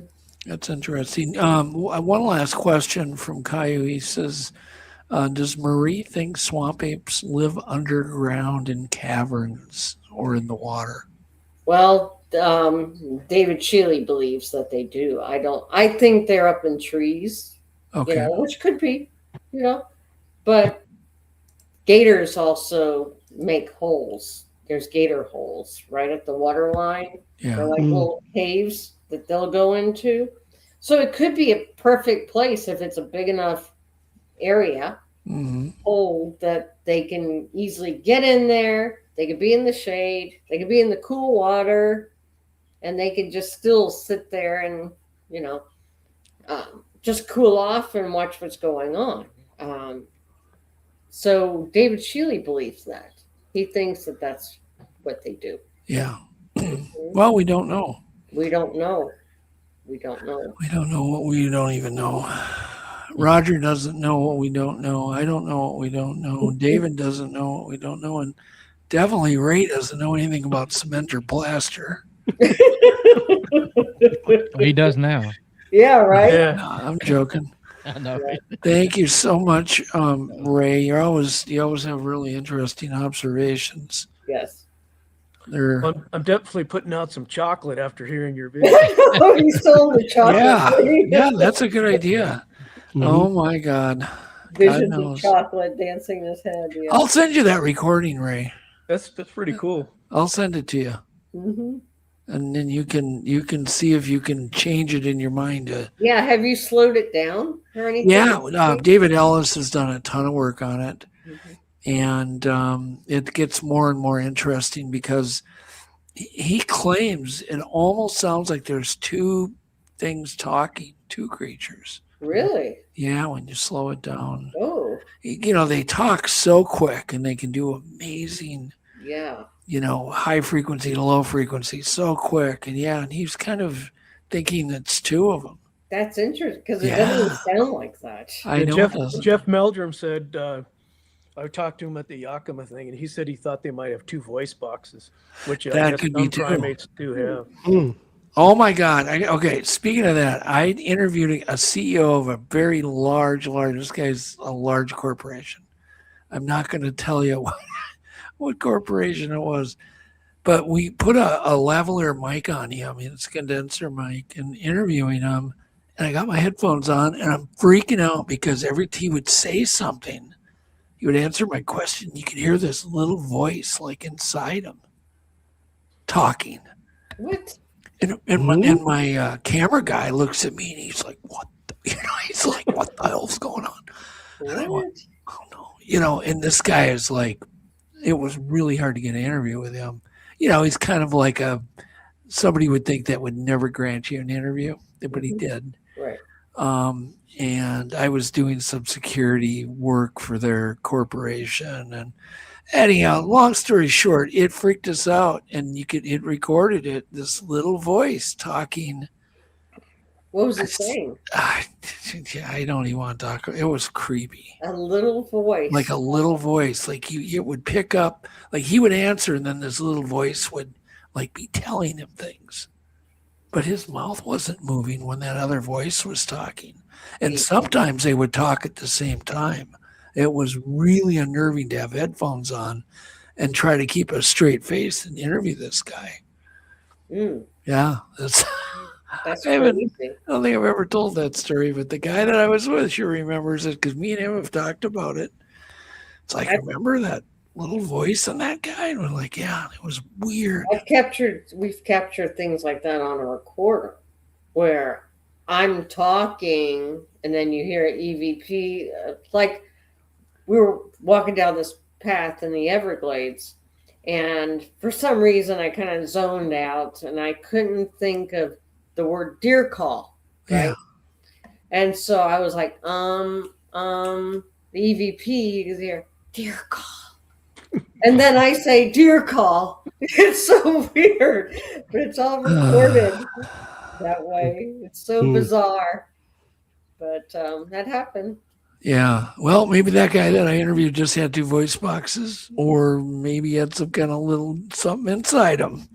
What is that? Plankton. Have you ever seen SpongeBob Plankton? Yeah. Maybe he had a little plankton inside him. I don't know. Who knows? How bizarre is that? I don't know. So any last words, Raj, Dave? No, just nice to meet everybody. I appreciate y'all asking me to come on, and everybody did great. I learned a lot tonight. Thank you. Oh, good. You guys as well. It's always a pleasure to be here. That was great. I'm sorry, Dave. It just goes like that sometimes. It happens to even me. Don't feel bad, man. And yeah, your microphone did blow up that time. Oh, 5 God, I volt. bet. How does that happen? That's bizarre. That's just, It is. It's just, and always, and it comes at the wrong time. And, I'm sure everything worked this afternoon, and then Strangeness. it is weird, but don't feel bad when it happens, because it's gotten all of us big time. I appreciate it. Yeah, So, no, but I thanks so much. appreciate you coming in. We'll have you back. And Roger, thank you so much. And Marie, thank you so much. And Ray, thank you so very much. Lots of unverified crap. Yes, thank you. But- Thank you for reminding us.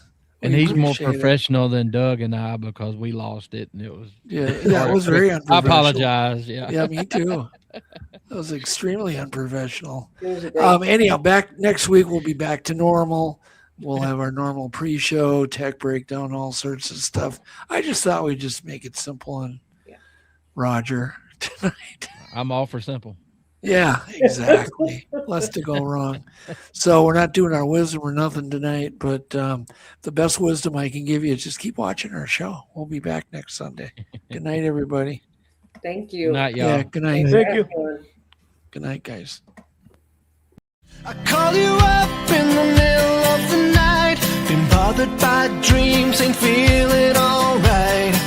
You give me comfort, say just give it some time. By the end of our talk, I'm feeling just fine. You and I will